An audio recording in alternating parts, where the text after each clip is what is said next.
In a world where insanity reigns supreme and safety pin manufacturers are running out of metal for the diapers of the leftists, it's comforting to know an ancient, fat, long-haired, bearded reprobate has your mind in mind. Ladies and gentlemen, boys and girls, children of all ages, broadcasting behind enemy lines in occupied California, and despite every attempt by the SHR Media Network to revoke his shameless contract, we return to the bloviating Zeppelin's Berserk Bobcat Saloon. You're listening to Late Night Radio on the SHR Media Network. Caution, there will be mature themes explored and potentially adult language used. If conservatarian words, phrases, certain concepts, or rhetoric offends you, tune out now. Uh-oh, guess what day it is? Guess what day it is? Huh? Anybody? Julie, hey, guess what day it is? Oh, come on, I know you can hear me. Mike. What day is it, Mike? Oh, you magnificent bastard, I read your book. I drink your milkshake. How dare you? I call that bold talk for a one-eyed fat man. Fill your hand, you son of a bitch! Of course you realize this means war. Freedom is never more than one generation away from extinction. We didn't pass it on to our children in the bloodstream. The only way they can inherit the freedom we have known is if we fight for it, protect it, defend it, and then hand it to them with the well-taught lessons of how they in their lifetime must do the same. And if you and I don't do this, then you and I may well spend our sunset years telling our children and our children's children what it once was like in America when men were free. I have come here to chew bubblegum and kick ass, and I'm all out of bubblegum. Welcome, one and all. I am the bloviating Zeppelin, and you're in the saloon. Today is Tuesday, February the 2nd, the year of our Lord 2021. Anybody else like me? I cannot easily pronounce the word February. February.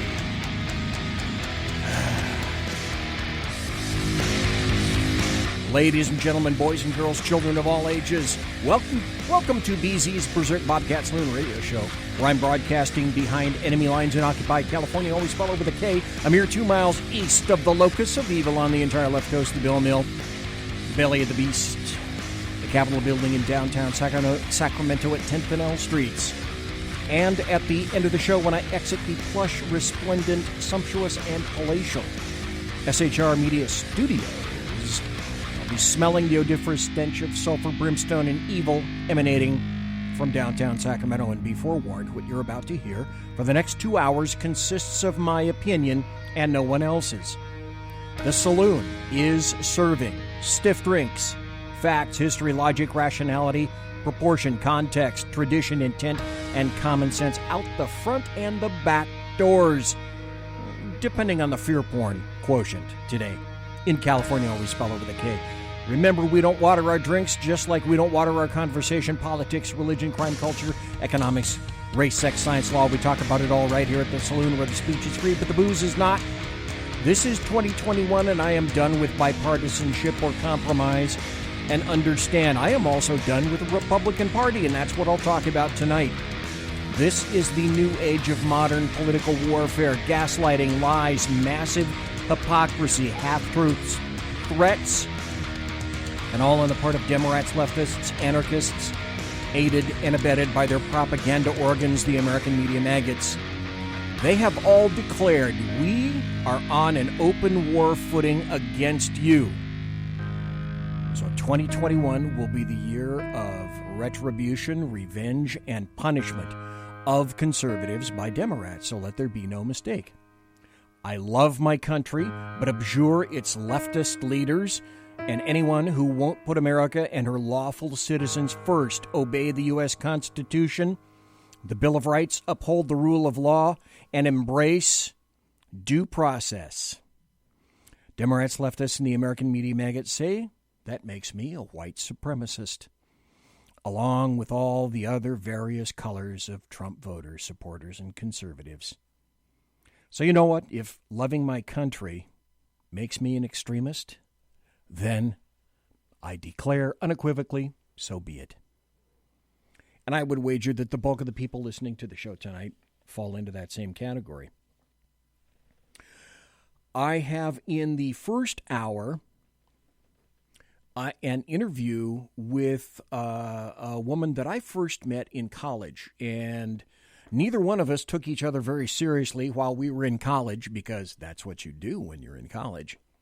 She has since gone on to a stellar career in journalism, and then also associated with individuals in the intelligence and military venues, knows tons of stuff about that. And so I'm going to play her interview, which up to this point I have not had the pleasure of doing. I would like to welcome Simone in chat, SHR chat, Sergeant Booker in SHR chat, the Alaskan, Real Mike Pasqua in chat, and Kate Krasuski in chat. Eric says he'll be along in a moment or two, and I will get Facebook going here in just a moment. After we have the tete-a-tete with SUSAN Katz Keating, when you hear her, you will realize that she's one of a few of actual damned journalists left here in the United States, which is why I always want to have her on. Her problem is she'll almost never know from week to week where she's going to be around the world. And she does travel all around the world. She has written for Soldier of Fortune magazine. She's written for a ton of people. So when I conclude speaking with her, then I'm going to tell you in some detail why it is that I've said, beginning last week, that I'm not voting for the Republican Party again. And I felt it was worth delineating to people why it is that I'm not going to, and why you should at least consider that approach. Now, for those of you who are going to disagree, and I would wager there may be 1 or maybe even 10 metric tons of you out there, you are welcome to call in following the interview. As a matter of fact, I should tell you this. I am streaming live on Facebook, the SHR Media Facebook page, streaming live there, SHR Media on Facebook. I'm also streaming live on the SHR Media YouTube channel, so you can watch in both locations, and or you can come and just listen to the show like a lot of people are doing right now, and go to shrmedia.com, shrmedia.com. From the first page, the home page, click on Listen and Chat. Boom, you'll go right to the chat room. A ton of great people there, RTFN. So you can watch the show, you can listen to the show, you can chat with a lot of great people. I invite you one and all. For those people who just tuned in here, I would ask, pretty please, because I'm such a crappy self-promoter, share the show. Share it onto Twitter. Share it on Spreaker if you're listening on Spreaker. If you're listening on Facebook, please share it on Facebook. If you're listening on YouTube, please, pretty please, share it on YouTube as well. When the interview is over, and it should take me probably not quite to the top of the hour, then I'll be telling you about why it is that I've decided that I'll be not voting for the Republican Party again. I should also mention this. In the not too terribly distant future, Eric Thompson from Magabook, MAGABOOK.com, is going to be offering 3 of us here that know each other, that do shows, the ability to stream our shows in an audio fashion on his page. Those persons going to his page will be myself and Kate Krasuski, who is currently in the chat room right now. Welcome, and hello to Kate. Kate has a show on Thursday and Sunday nights called Around the Campfire with Kate, and she'll be streaming on Magabook in an audio fashion like I will. And the other individual who will be going there is Jeremy Hansen of Unleashed Jeremy Hansen. He's on Monday through Friday at 3 p.m. Pacific. Now just leave it there. You guys can figure out the rest of that. In any event, I'd proffer so far as to say that Kate and Jeremy and I are, I won't say lockstep, but we are, the three of us, in accord with it is, in fact, time to leave the Republican Party. And that is what I will. I had to.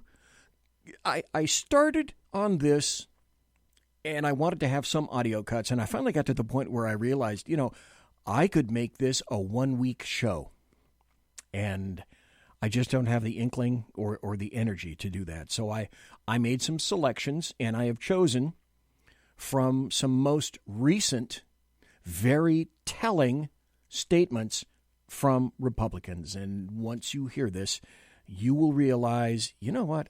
Honest to God, at this point, that's really all I need to know about the Republican Party. That's it, and no more at all. Conservative media done right. You're listening to the SHR Media Network. Well, ladies and gentlemen, boys and girls, children of all ages, we are back. And my most distinguished guest tonight is SUSAN KATZ KEATING. She is an acclaimed military and intelligence expert who we've had on before. The last time Susan was way back in 2018.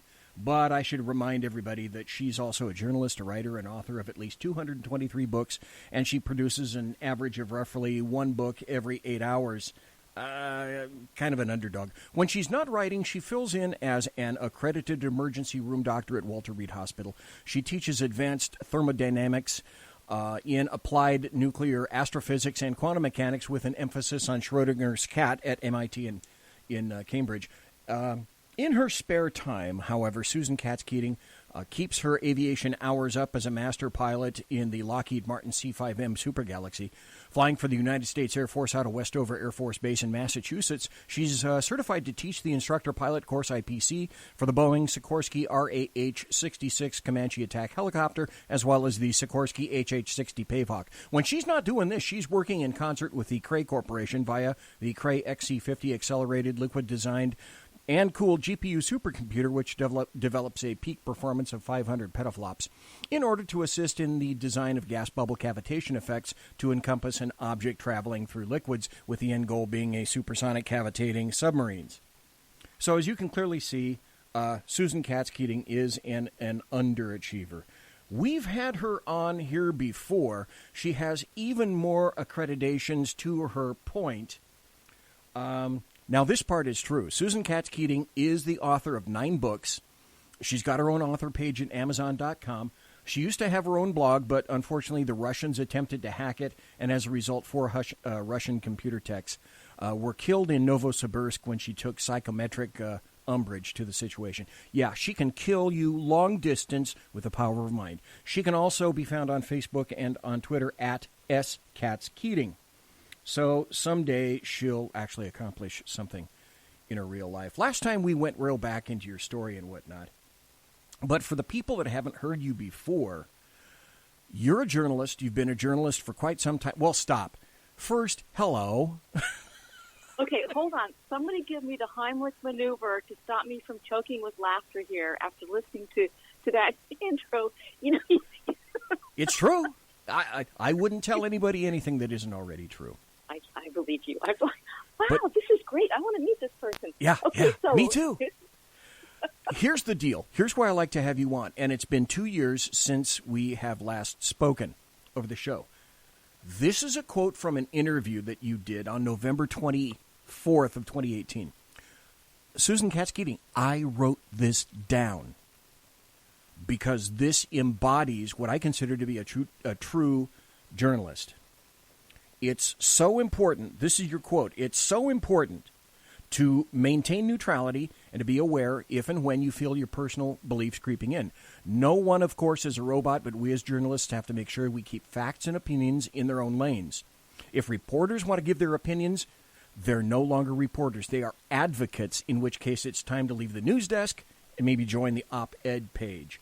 As I do frequently on the show, I say, and that means that's a point well made. So the other thing is that I want to go back to, When I had you on the first time, you said this, and I'm going to play it now because this embodies what I believe all journalists should be. You've been writing for a long time. You got your start. You kind of got your chops going in Dixon for a real small newspaper there. And you said you went over to the Washington Times. What, in sort of general, because of all the things about fake news and blah, blah, blah, blah, blah, do you have any sort of generic thoughts about, hey, what is the state of the art in journalism, at least in the United States today? Well, I do have some thoughts on that. It's evolved, I think, quite a bit from my very early days. And, you know, like when you and I were doing campus journalism, right, we had a particular mindset, which was, you know, we could not be biased and we couldn't have affiliations. And I remember when I was at the Dixon Tribune, you know, my first editor, before I became the editor, said, I just want you to know you can't register for a political party. Okay, listen to this, folks. This is astounding. You can't join any clubs. You can't vote. You can't be affiliated with anything. You have to be a neutral person, and you have to keep yourself apart from what you're reporting on so that you won't be biased. And I took that to heart, this whole notion of you really do have to be an unbiased chronicler of human events.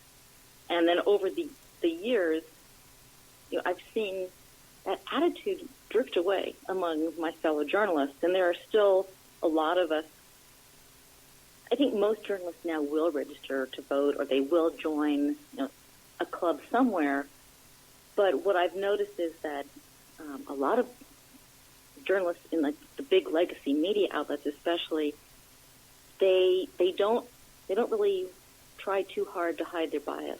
So that was true then. Do you think, Susan Katz Keating, that's kind of the state of the art of journalism in 2020? Wow, yes, I think even more so. It's become really pervasive. So, like, when you turn on big legacy media stations, particularly, you know, like on television, you see these alleged, like, they're supposed to be neutral journalists, but they're really not, and they actually don't hide it at all. You know, they even just go to the lengths of, you know, they make faces, they act horrified, or they, you know, shake their heads, or like, some of them shed a tear. You know, they're not neutral. And anymore, in my estimation, you can't tell a standard news article in many outlets from paragraphs in the op-ed page. I don't see that as sustainable. I don't get that part. And I'm sorry. Go ahead, Sue. No, I'm just echoing you. It's very troubling to me. It really is, BZ. Okay. Enough of that. That's a situation for another day. Your most recent articles are what I'd like to talk about now. You can be found now at the Washington Examiner, where you're, I believe you're a staff writer, senior staff writer? I'm one hop ahead of you here. I'm at Just the News. I'm chief national security correspondent at Just the News in Washington, D.C. Okay. And is that primarily where you write right now? Yes, it is. Okay. And isn't that the one, the place that John Solomon started because he kind of got upset and fed up with what others would call the mainstream media? He founded it, absolutely. Yes, he did. You know what?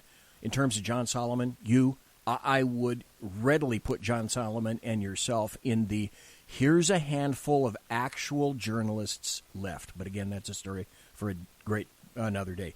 I know you're in great company. But I want to focus on your Just the News article that was updated on December 16th. And the headline on that was, Pentagon imposed emergency shutdown of computer network handling classified material. Okay, that got my attention. Then the header under that says, the system known as the Secret Internet Protocol Reporter Network. CIPRIN? Is that what it's called? CIPRINet, yep. CIPRINet, okay.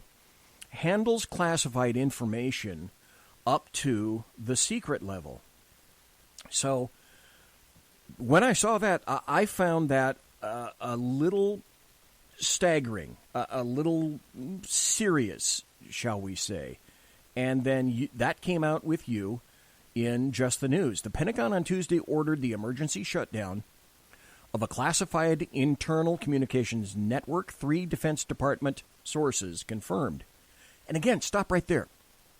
That's the difference between a real journalist who puts her or his sources up front and you confirm them by 3. 3 sources is sort of a media standard. Is that not, Susan Katz Keating? It is. It's how we pretty much, that's our gauge of whether something actually makes sense and whether we believe that it's true or that we should be able to run with it. The unprecedented daytime shutdown comes amidst recent revelations that other federal agencies like the Department of Homeland Security were breached by hackers. The Defense Department alerted employees that the SIPRNet system was being shut down in the late morning for emergency software updates, the sources told the news. Okay, like I said, Susan Katz Keating, my first thought on this was, oh my God, this is huge, and you've got it. And then that begged me to think, my first question was, okay, so who's responsible? Is this a random phishing cruise through DoD files by the Chinese Communist Party or the China-backed APT-41 hacking group? Was this another in a series of hacks by China? Or who was involved, Susan Katz Keating? Do we know? No, we don't. And if someone knows, they're not talking, or at least they're not telling me. But what we can surmise from all of this is that this concerned the Pentagon so greatly that they took the unprecedented step of shutting the network down. Now, normally, if they will do updates or patches, they'll do it on the weekend or they'll do it at night when nobody's, not a lot of people are in the building. But this went out literally in the prime hours of workday and said, we are shutting it down. And they did. And apparently they did maintenance. Who knows, maybe they looked for the source of whatever they were looking for. Maybe they already had it, but they were patching it. And now the system is back up. But the fact that it was done on an emergency basis tells me that the Pentagon does not overreact. They're very careful, and they proceed apace and accordingly. And for them to act this fast, this swiftly, tells me that they were very concerned. Okay, we are both not in our 20s, and I don't make this observation as a slight, but I say you are a senior analyst, observer, researcher, and author with regard to, and your background is steeped in military and the intelligence. Would that be accurate? Yes. Okay. Having said that and established that baseline, have you seen or heard of anything like this happening before to essentially the Department of Defense or any critical infrastructure like this, where it affected that in such a major way? No, I have not. And I asked my sources, have you ever seen this happen inside the building, inside the Pentagon? And they said, no, we have not. So my sources they paid attention to the fact that this had not happened before in this manner. And I haven't seen it either. So, yes, absolutely. We can conclude that this was serious. Okay. But we can't say with any accuracy yet who the bad actors might be with regard to this hack. No, we can guess. I mean, we can guess. There are a couple of suspects, that we all can think of readily.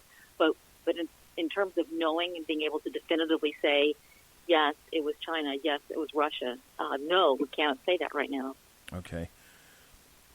I was looking at another article. It said that there might be a vulnerability on a software monitoring product from a company called SolarWinds in Austin, Texas. anything about that? Are they, God, what's the word? Hackable? Are they the issue? Well, they were connected to a hack. They used this product called FireEye, and FireEye was hacked, and FireEye discovered it.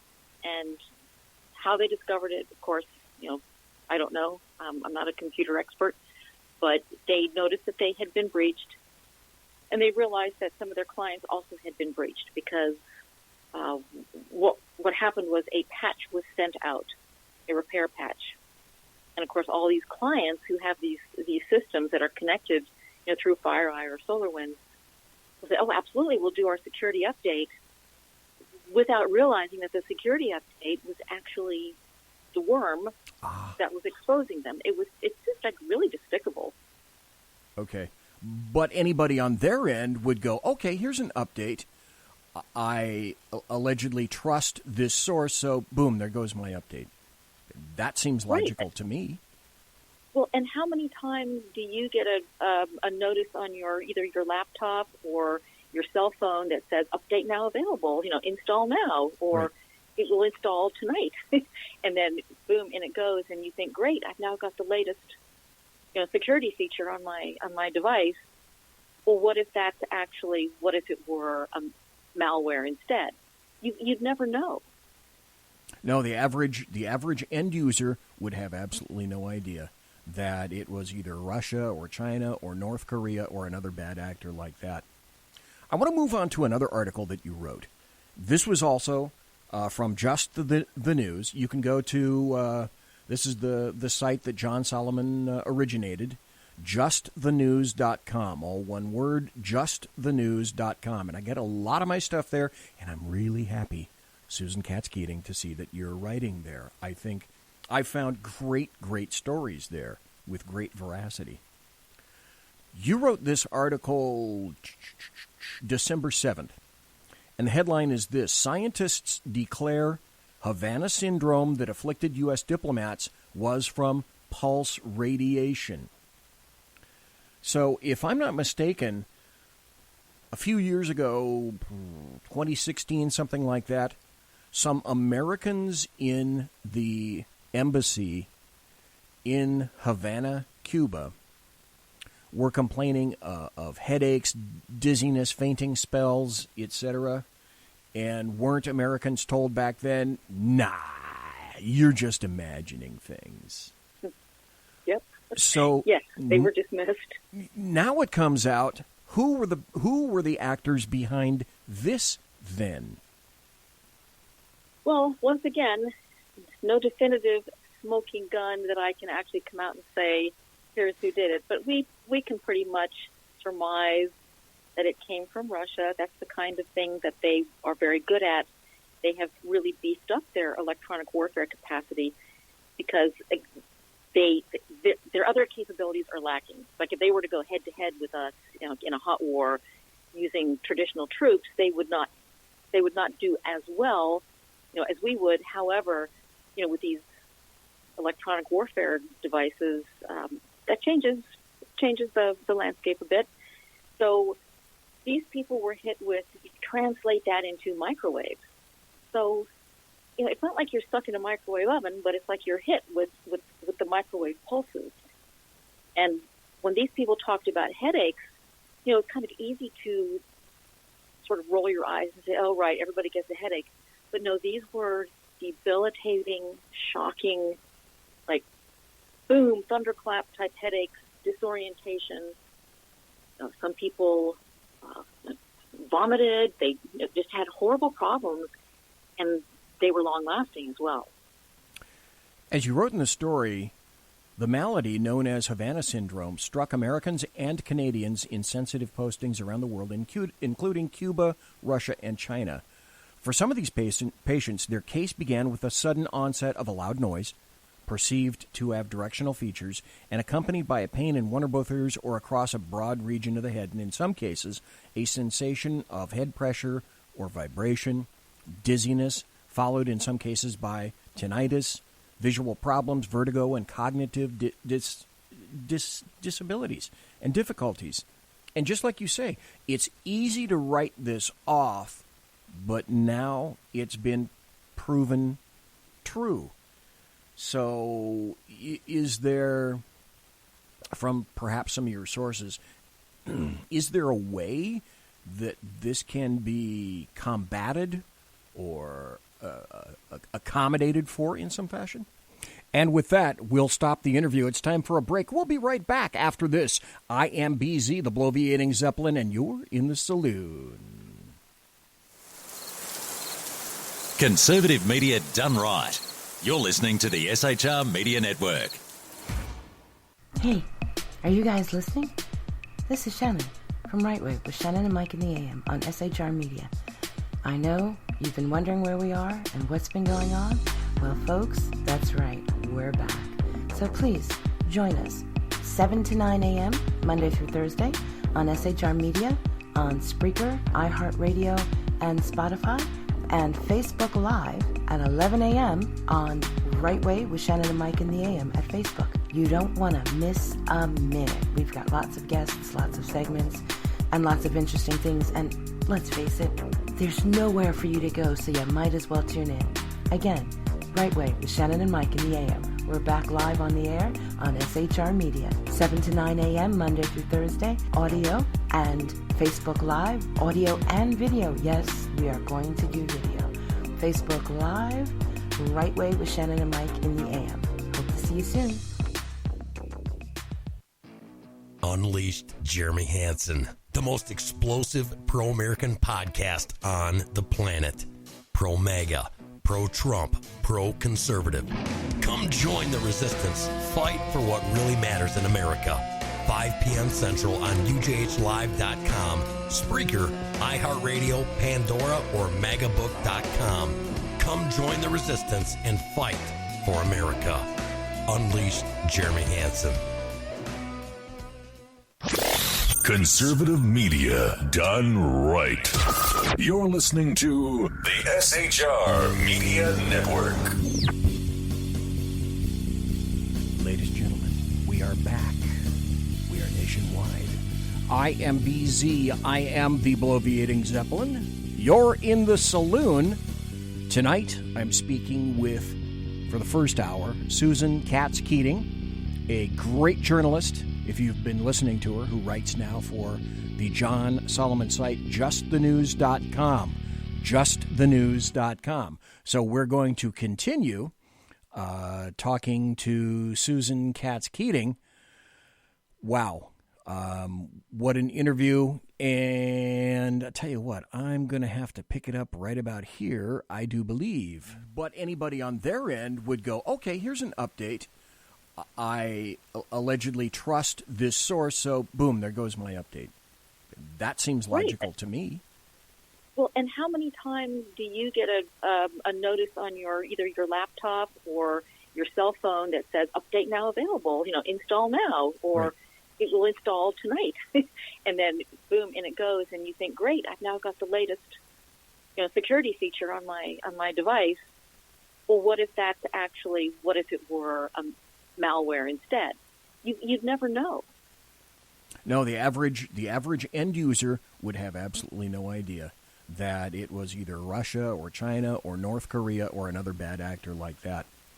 I want to move on to another article that you wrote.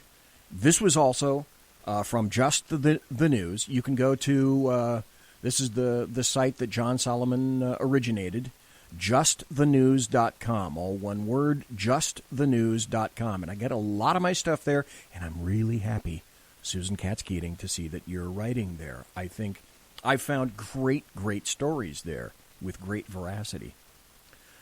You wrote this article December 7th, and the headline is this: scientists declare Havana syndrome that afflicted U.S. diplomats was from pulse radiation. So, if I'm not mistaken, a few years ago, 2016, something like that, some Americans in the embassy in Havana, Cuba, were complaining of headaches, dizziness, fainting spells, etc. And weren't Americans told back then, nah, you're just imagining things. Yep. So yes, they were dismissed. Now it comes out, who were the actors behind this then? Well, once again, no definitive smoking gun that I can actually come out and say, here's who did it. But we can pretty much surmise that it came from Russia. That's the kind of thing that they are very good at. They have really beefed up their electronic warfare capacity because their other capabilities are lacking. Like if they were to go head-to-head with us in a hot war using traditional troops, they would not do as well as we would. However, with these electronic warfare devices, that changes the landscape a bit. So these people were hit with, translate that into microwaves. So, it's not like you're stuck in a microwave oven, but it's like you're hit with the microwave pulses. And when these people talked about headaches, it's kind of easy to sort of roll your eyes and say, oh, right, everybody gets a headache. But no, these were debilitating, shocking, like, boom, thunderclap type headaches, disorientation. Some people vomited. They just had horrible problems, and they were long-lasting as well. As you wrote in the story, the malady known as Havana syndrome struck Americans and Canadians in sensitive postings around the world, including Cuba, Russia, and China. For some of these patients, their case began with a sudden onset of a loud noise, perceived to have directional features, and accompanied by a pain in one or both ears or across a broad region of the head, and in some cases, a sensation of head pressure or vibration, dizziness, followed in some cases by tinnitus, visual problems, vertigo, and cognitive disabilities and difficulties. And just like you say, it's easy to write this off, but now it's been proven true. So is there, from perhaps some of your sources, is there a way that this can be combated or accommodated for in some fashion? What I'm told is that there is a very robust countermeasure in place. What that is, again, I don't know. And I imagine it's pretty highly classified. Of course, I wonder if anything was discovered in other hacks as to that, classified material. But right now, one of the solutions is just don't go to Cuba. So the diplomats are called right. Okay, that deserves a as well, most definitely. Okay, thank you. I feel like I should get a piece of cheese now. The bell is where's my reward? Hey, so anyway, on the show, when somebody makes an incredibly salient point, that's what I do. So is this something that could easily be replicated and used by basically any aggressor against the United States? I believe so, yes. And if you look at what's happened elsewhere around the world, there was a very strange incident in the Himalayas where, China and India were battling it out on a high mountain ridge, and suddenly the Indian troops apparently all suffered shocking sudden headaches, vomiting, vertigo, disorientation, and they left the battlefield. So that could tell you that may have been an experiment in how does this stuff work. But if you can imagine what would happen if this were done on a large scale to either American citizens or American troops, that could be a big problem. Right, because if you can somehow modify or enlarge or improve upon the technology, my guess would be instead of perhaps a directed beam or pulse, you could use that in a really wide situation involving a lot of people. If I might, I'd like to ask you something flat out, and I value your answer because of your long and informed history and knowledge of most all things military and intelligence-oriented. So, Susan Katz Keating, if you had to say at this point which one, what do you think is likely the most immediate and existential threat to the United States of America right now? Is it Russia? Is it China? Is it another country? You know what I think the threat is? I think it's complacency within the U.S. It's people not paying attention. However, that aside, I think Russia and China are both very robust competitors, but China has greater ambition. They are far more directed, and they're putting way more people into their operations than Russia is. So I would put China at the top of the list. Okay. Two more general areas to talk about, because I know you got to go here pretty soon. I want to talk about the military for a moment. To me, it seems like our military forces are in kind of a bit of a twist. Folks in the Air Force, for example, are cannibalizing some planes to keep others flying. Ships are needing repairs. The carrier Gerald Ford seems to be a rather expensive kind of shit show. So, Susan Katz Keating, if you were to grade the health of our military, how would you grade it? And our politics, like many other aspects of U.S. society today, but I'm not going to talk about sides, are they corroding its efficacy? Well, I would say, you know how when we were kids, you got your report card from school, and they'd give you all these different areas to grade. Mm-hmm. Like, so in the military, I would say it's really like there's a whole bunch of grades need to be applied. And the one that I think is the absolute most important, and that is the spirit of the American service member. Okay. The soldiers, sailors, airmen, Marines, I think, and the Coast Guard. I think that there has absolutely been nothing like it seen in modern history. I can't talk about the history of the world because I wasn't around then, but there is just an amazing spirit to the American service member, and it can't be replicated, and it can't be extinguished. So there's that. The Americans can fight, and they fight very well.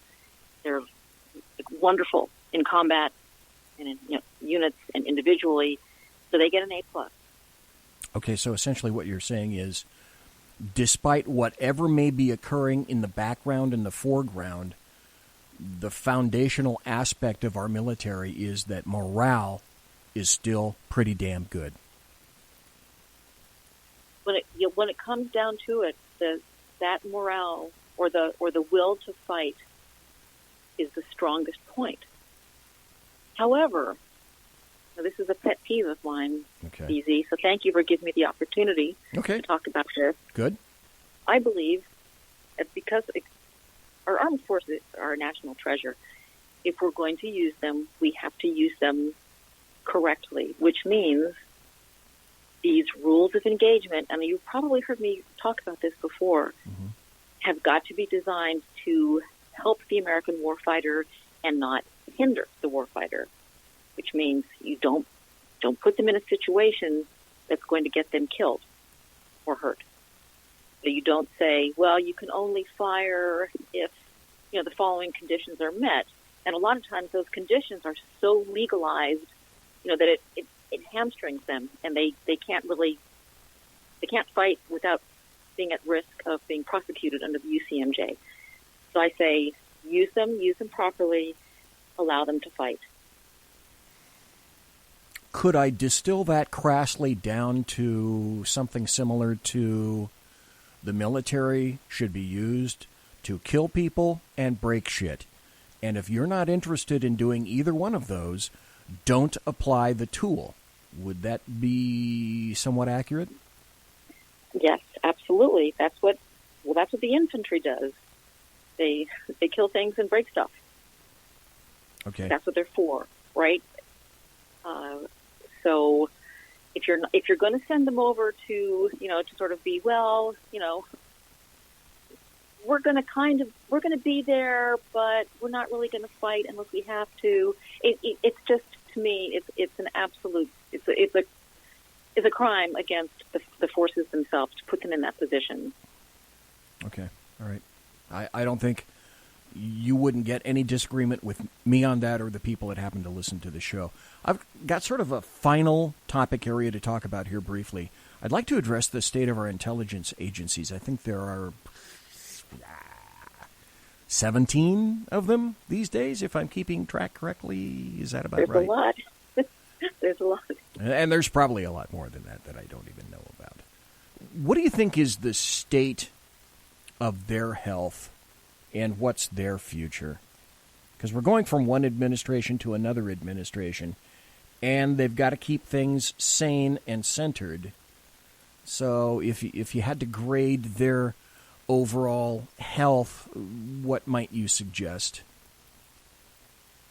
Boy, that's a big question. I mean, it is. Each agency has sort of its own state of health, but as you know, they've gone through lots of periods in the past where things they weren't going so well, and they had to be reorganized. And you know, like my biggest concern for the intelligence agencies is who has been penetrated and to what degree. So that's my concern, is the security, which I don't know what it is. Like, I really don't. Okay. My overall thought on that is that, to me, and I'm looking for some input by you, and then we'll kind of wrap it up. It seems to me that when people tell me, especially in the intelligence agencies and looking at history, when they attempt to claim to me that they are unbiased and apolitical, these days I kind of have to call BS on that. And I'm not talking about this reference. I'm not talking about the Indians, but I'm talking about the chiefs. I'm talking about the people at the top generally. Any overall thoughts on that? I think perhaps that's what I meant more pointedly in terms of the health of the intelligence agencies. Are they getting politicized too much? I would think so, and I think in a large degree they have been politicized. And then when you have, for example, FBI agents who are openly advocating for one political candidate over another, that is a problem. Yeah, that's a big problem. Well, I thank you for being here. I want to bring this up because it made you laugh last time. I'm going to see if it makes you laugh this time. Last time I called you, Susan Katz Keating, I called you a 21st century Bedouin with a go bag. Are you still a 21st century Bedouin with a go bag? Actually, yes, I am. So, I am. Are you still, basically, you said you were around D.C. or living around D.C. Are you still on the go all the doggone time like you were? Less, but yes, I am. I'm on the go, maybe not on a monthly basis, but on, like maybe a bi-monthly basis. So yes, I stay on the move. And overall, isn't that a cool kind of thing? In other words, you've seen so much and been so many places all around the world. Would you trade it? No, I would not. I really would not. Okay. I wouldn't fun. either. I think that'd be so way cool. So way cool. Well, you chose your path. I chose mine. I know you're busy, but when news breaks, I'd love to have you back on the show. And I'm going to make sure that I keep looking more closely at justthenews.com, where you write, and created by John Solomon, who I have always admired. One of the last few journalists left in the United States of America. Anyway, when some kind of news breaks through Just the News, I'd love to have you back on the show if that's okay with you. Oh, I'd love to be on. Yes, absolutely. Okay. And maybe at some point we can regale your listeners with tales of our childhood. Oh, yeah. My gosh, when there's more time. So before we go, Susan Katz Keating, folks, I have been speaking to Susan Katz Keating, who has been an actual, honest-to-God journalist with ethics in the United States of America. So can you tell people where you can be found on social media, if you're fairly active these days? And just to emphasize, the primary place where you're writing articles these days as well. Right. I write at justthenews.com. And then on Twitter, I'm at Katz Keating. That's my handle. I'm on LinkedIn under my name, Susan Katz Keating. And then, let's see, where else? Oh, I've got a Facebook page, a Facebook fan page, Susan Katz Keating Writer. And I think that's it. Okay. Susan Katz Keating, thank you very much for being here tonight. And thank you for taking the time to talk to me. It's a little over what you had budgeted, but thank you for that, too. So you have a wonderful and Merry Christmas, Hanukkah, Kwanzaa, or a Festivus for the rest of us. Thank you, BZ. You too. Okay. I hope to see you back again. Thank you, Susan Katz Keating. Take care, Madame, and good night. Okay, thanks. You too. All right, bye. Bye-bye. That was Susan Katz Keating. Great journalist. Wish I had more time because she knows what's buried under all the rocks and what kind of skeletons are in all the closets. So, thanks for listening. That was Susan Katz Keating. And of course, there's more. There's always more. Ladies and gentlemen, boys and girls, children of all ages, you're listening to the Bloviating Zeppelin's Berserk Bobcat Saloon radio show here on the SHR Media Network. Jump into our sumptuous and palatial chat room right now at shrmedia.com. Call us when the phone lines are open. Broadcasting behind enemy lines in occupied California and working without a net. You're in the saloon.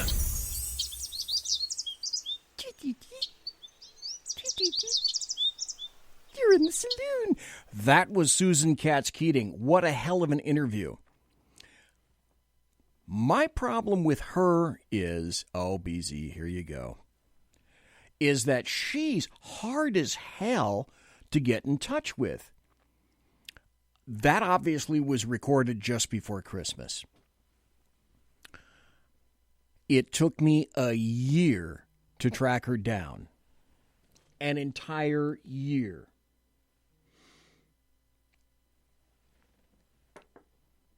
I could make contact with her.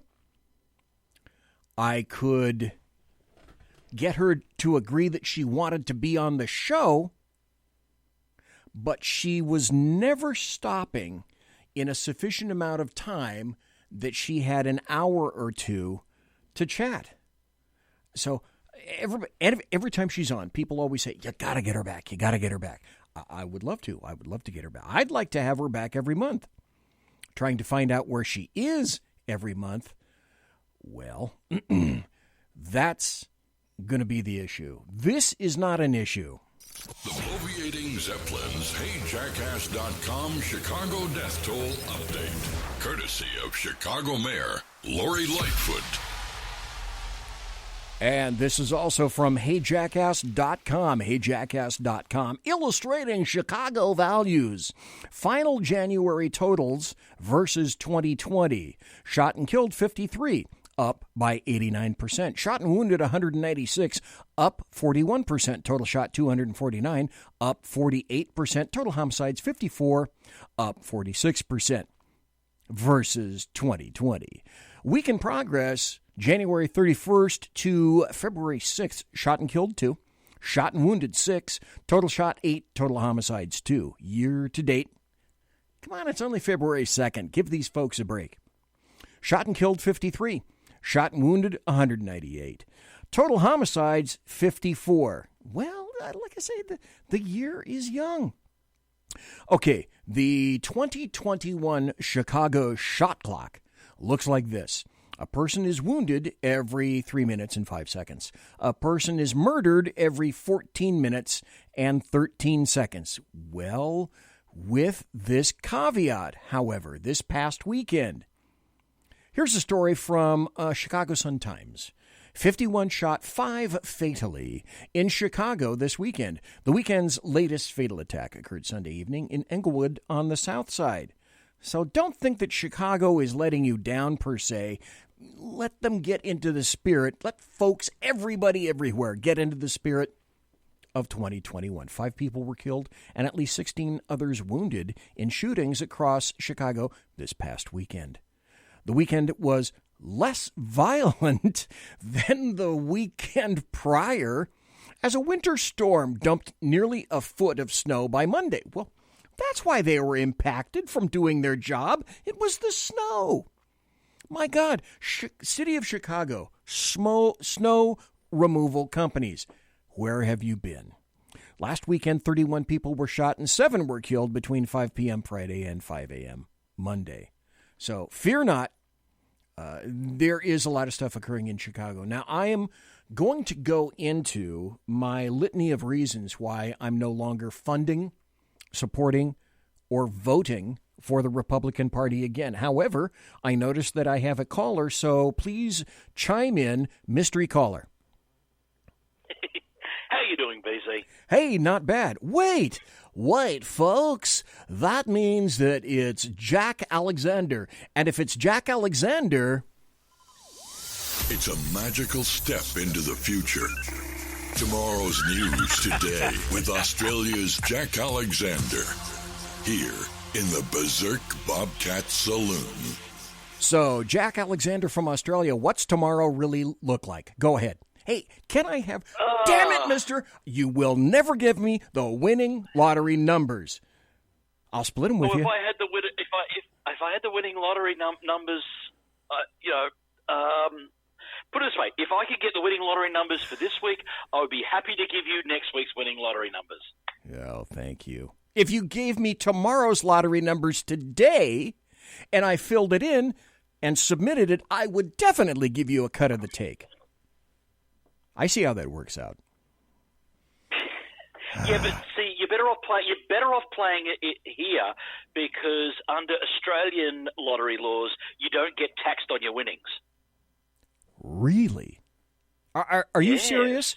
No. You can win a lottery in Australia, and there are 0 federal, territory, or state taxes on what you win. Is that what I heard you just say? That is correct.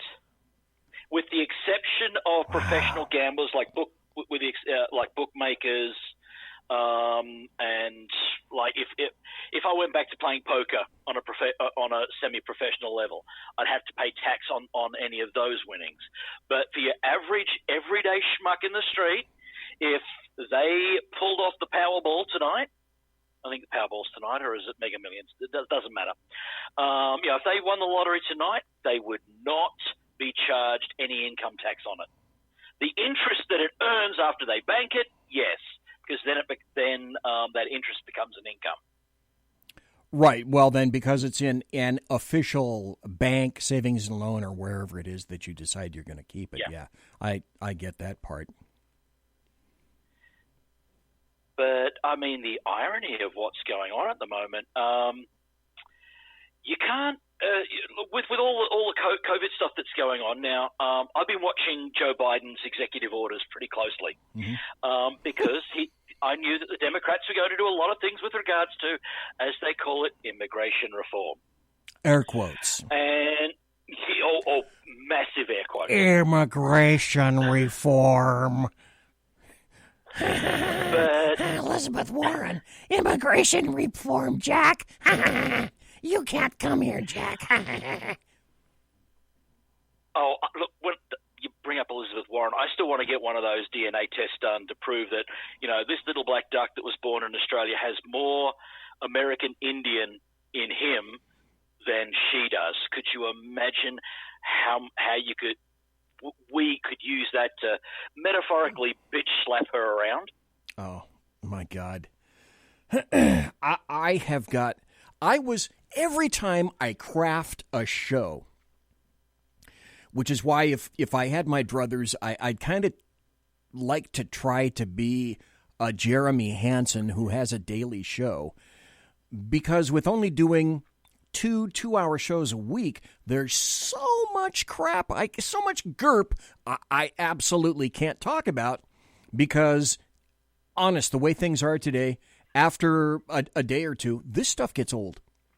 It has a shelf life. Yeah. And then it disappears. And there's so much stupidity out there that no one knows about. Jack, can you hang on for about a minute or so?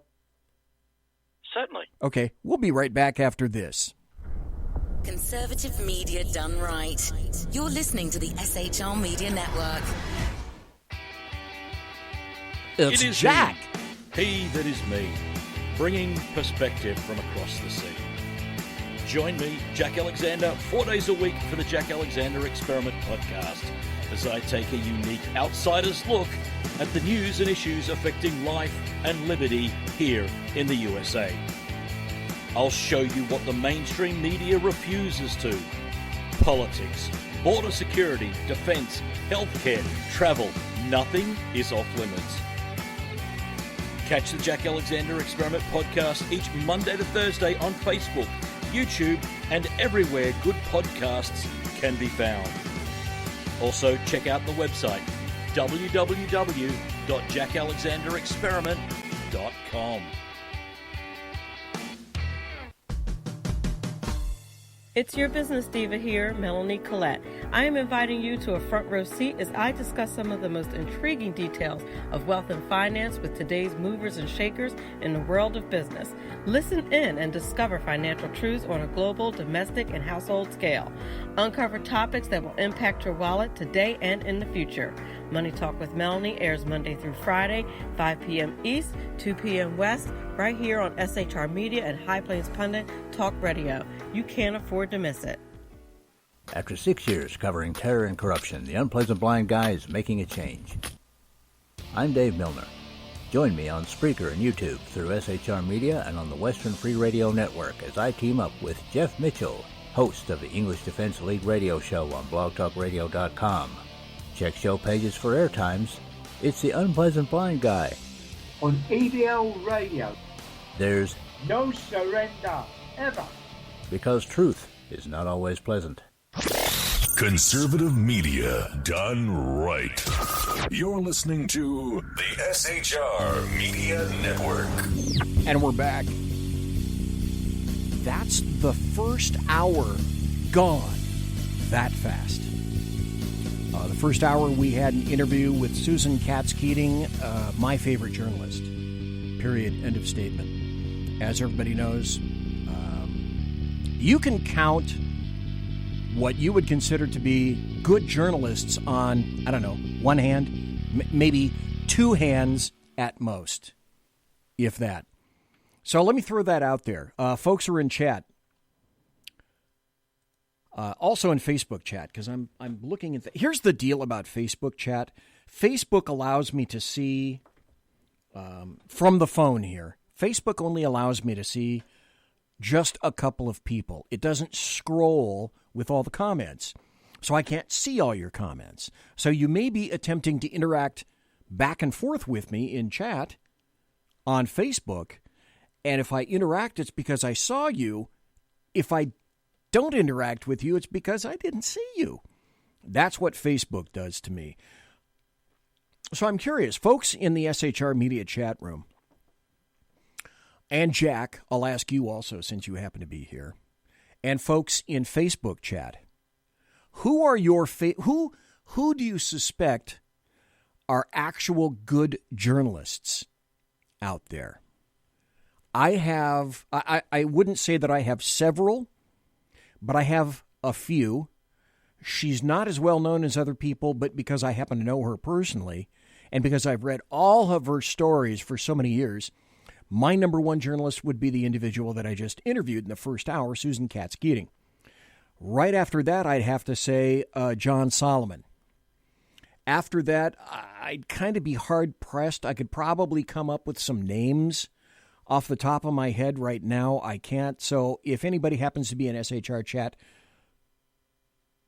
who's your favorite journalist? Or if anybody happens to be in Facebook chat, who's your favorite journalist there? Jack Alexander, since you happen to be on the teleolophone, who might qualify for one of your favorite journalists? Look, I don't think I have any anymore. Wait. Stop.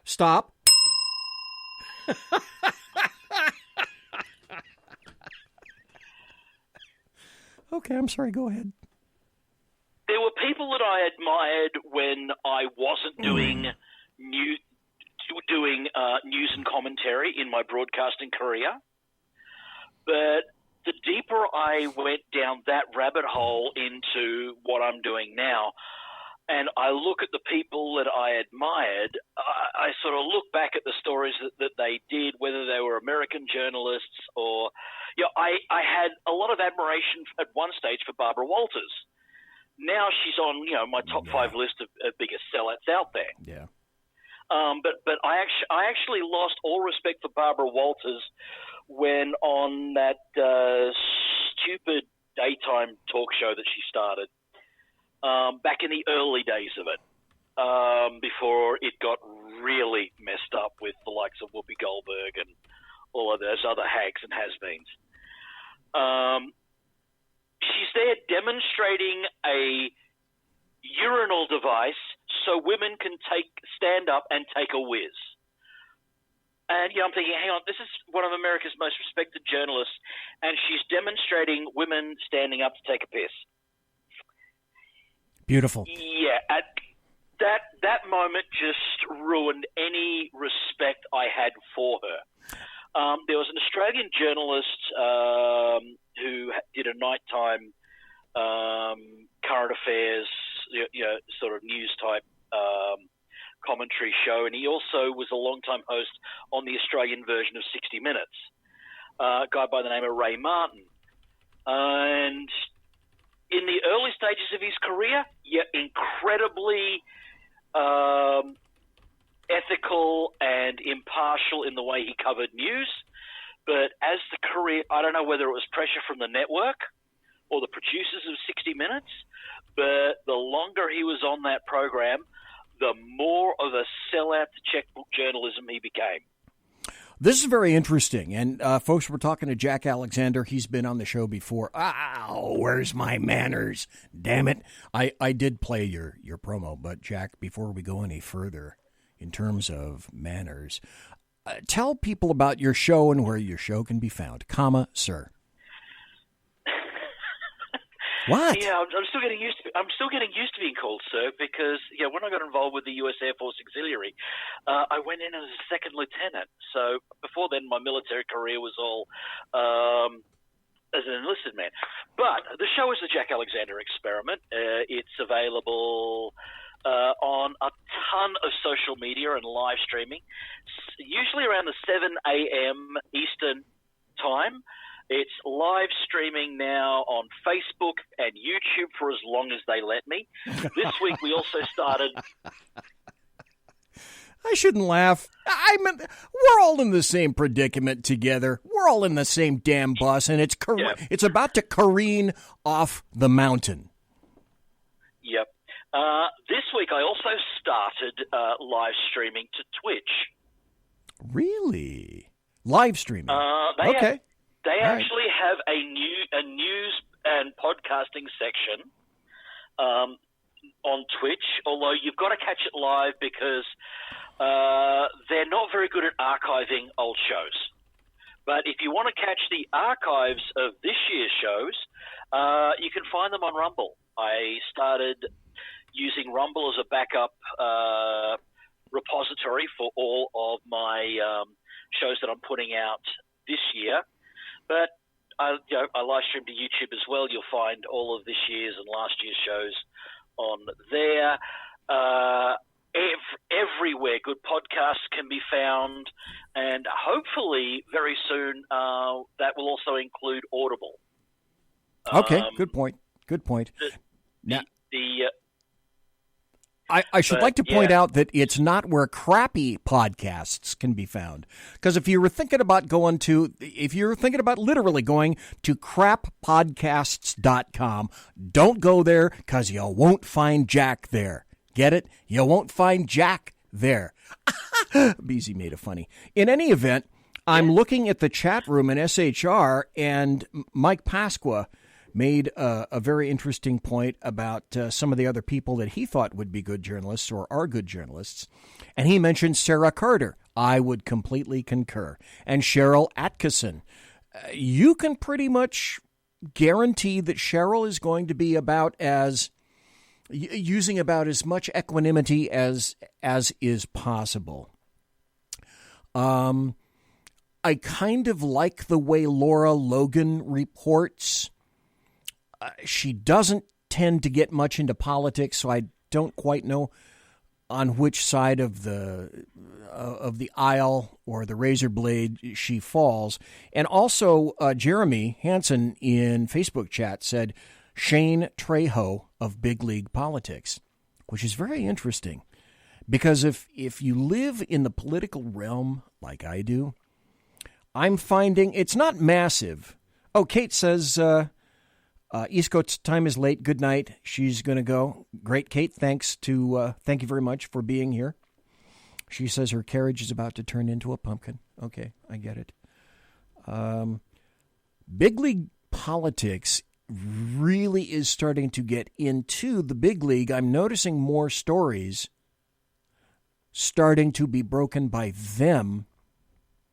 And again, Mike Pasqua brought up earlier my ECPG, my East Coast political goddess, Carrie Baxter Donovan. She hasn't been here for a while. But at one point, she used to work for big league politics. And this is interesting. This is how she got her start. I'll talk about this, and then I'm going to have to get into the actual reason that I'm here for the second hour. She got into politics and became sort of a community activist / community journalist. And she did it this way. She would go and subscribe to press releases from, everyone, everywhere. And she would scrutinize press releases. And occasionally there were some sordid gems contained within that no one else noticed or picked up. And that's kind of how she got going. All she would do is just look at the press releases. This is the official information put out by fill in the blank, until she began to realize these people are lying, or they're full of crap, or they actually revealed something they didn't mean to, which I find unique. Anyway, Jack, thanks for the call. I am going to have to zip away, but thank you, sir. I appreciate your being here. You're welcome. Alrighty. That was Jack Alexander, and I am going to have to motor on along because I wanted to say this. I said it in the first hour. There is a consortium of three people, I guess you could call it the triumvirate, of folks who are generally of like mind, and we've been talking together for quite some time. It's myself and Jeremy Hansen and Kate Krasuski, and we've all been on each other's shows, and GMTA, so to speak. Jeremy was talking about the reasons that he was considering the Republican Party DOA. And I mentioned last week that I am no longer interested in voting for the Republican Party, and I thought, I only have 2 shows a week, so at first opportunity, I was going to avail myself of the ability to delineate specifically why I'm no longer funding or supporting or voting for the Republican Party, as in ever again.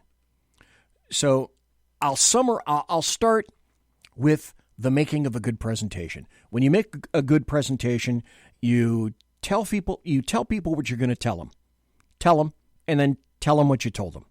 So I will summarize up front. The Republicans have done essentially nothing for me or actual conservatives for years, decades. I keep hearing rumors of how they're going to change, the big things that they want to do. But just like I judged Trump, I judge the GOP. I look at deeds, not words. Now, I know what actually happened. Hundreds of old, staid establishment GOPers, what I call the OSAGOP members, they got butthurt because an upstart, a loud, brash outsider dude dared to kick every other GOP candidate to the curb in 2016. And worse, he even got elected over Hillary Clinton. And yes, you know this. There were Republicans who wished that Hillary had actually been elected over him.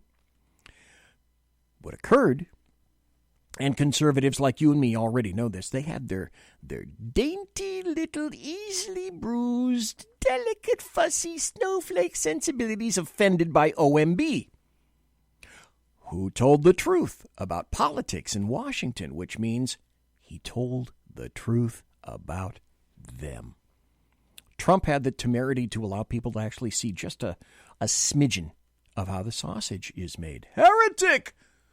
Apostate! Fanatic! Disbeliever! Zealot! And more names. I have multiple questions to which I never really received answers, but decade after decade I was told that what I got to do is this. I got to hold my nose and vote for the lesser of two evils. How many times have you been told that? An assload, I will wager. So now here I am in my elderly fashion with my butt plotzed in the seat. I'm in my 7th decade myself, and like a tree, in order to find out, I got to count the rings now to actually see how old I am, meaning that now I don't really care if I vote Republican again. The world will stop rotating on its axis. Fuck it. I don't care. Because the Republican Party has shit in my personal punch bowl for the very last time. And I am supposed to say, thank you, sir. May I have another? Nope. No more. End. Fini. Never again. Now, there are many ways to know that. All along, the GOP hasn't really cared about conservatives. One of the major ways that I would throw out there is what I call fighting spirit.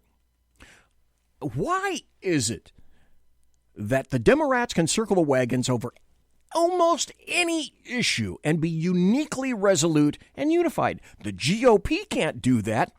They haven't been able to do that for years, for decades. They're not doing it now. And I'm going to give you all those examples of the buttery political intrigue that you come here for. We all know the Republicans have been all over bipartisanship and compromise for, again, decades, when the Democrats most certainly have not. It's only the Republicans who have to achieve. It's only the GOP that ever has to achieve bipartisanship and compromise. It's like that funny word unity that Biden bandies around now, and the Biden administration does. It's all about unity as long as you unify with their position. Then and only then is it actually termed unity. So let's ask, for example, what happened when the Bush administration happened to own the triumvirate of power in D.C. That was the Oval Office, the House of Representatives, and the Senate. So what happened then? Well, that's holding all the purse strings in D.C. that you can. So what happened? Essentially nothing. The Republicans were afraid to wield the power they had, and additionally couldn't figure out how to unify themselves in order to wield said power. So it was wasted and pissed away. Let's admit it. The Republicans have no spine.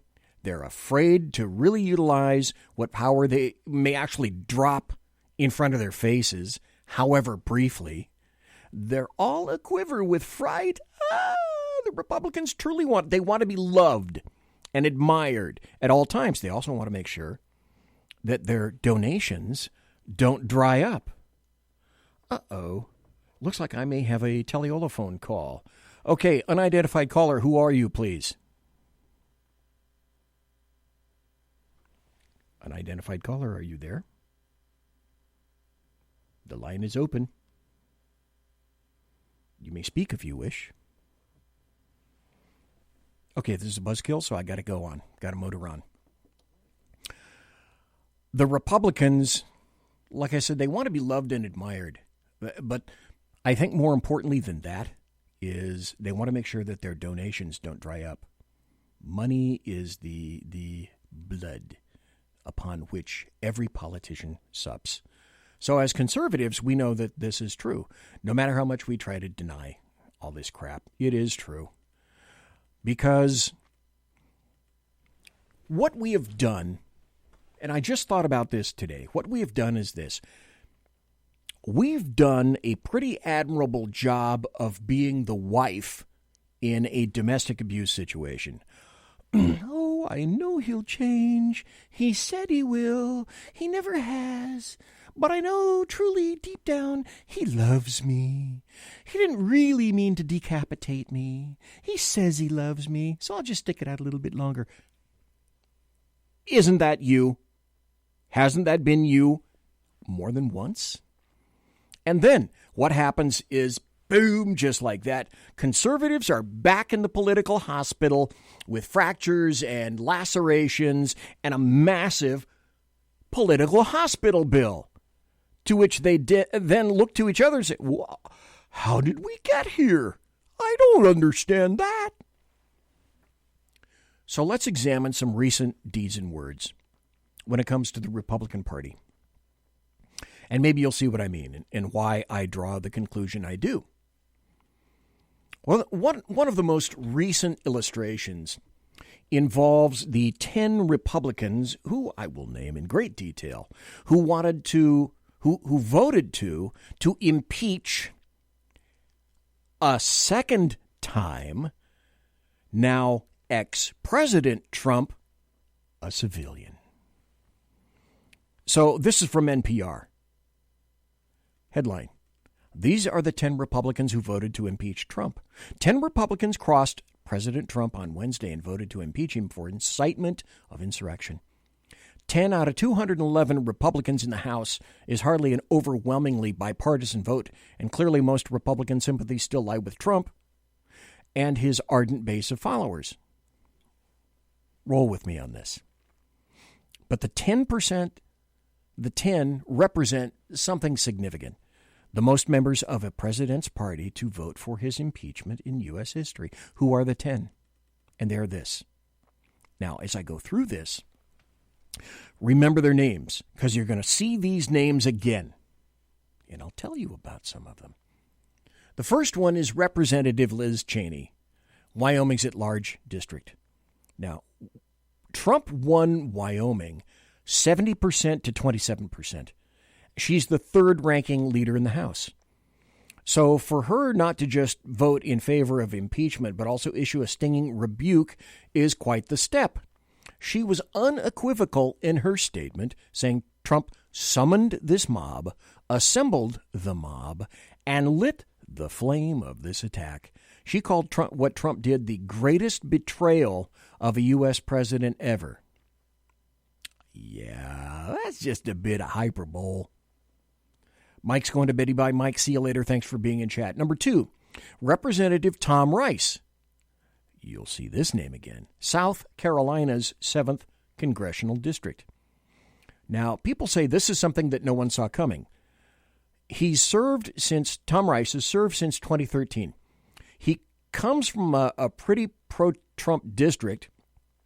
Trump won it 59% to 40%, and there was no real indication that he would do this.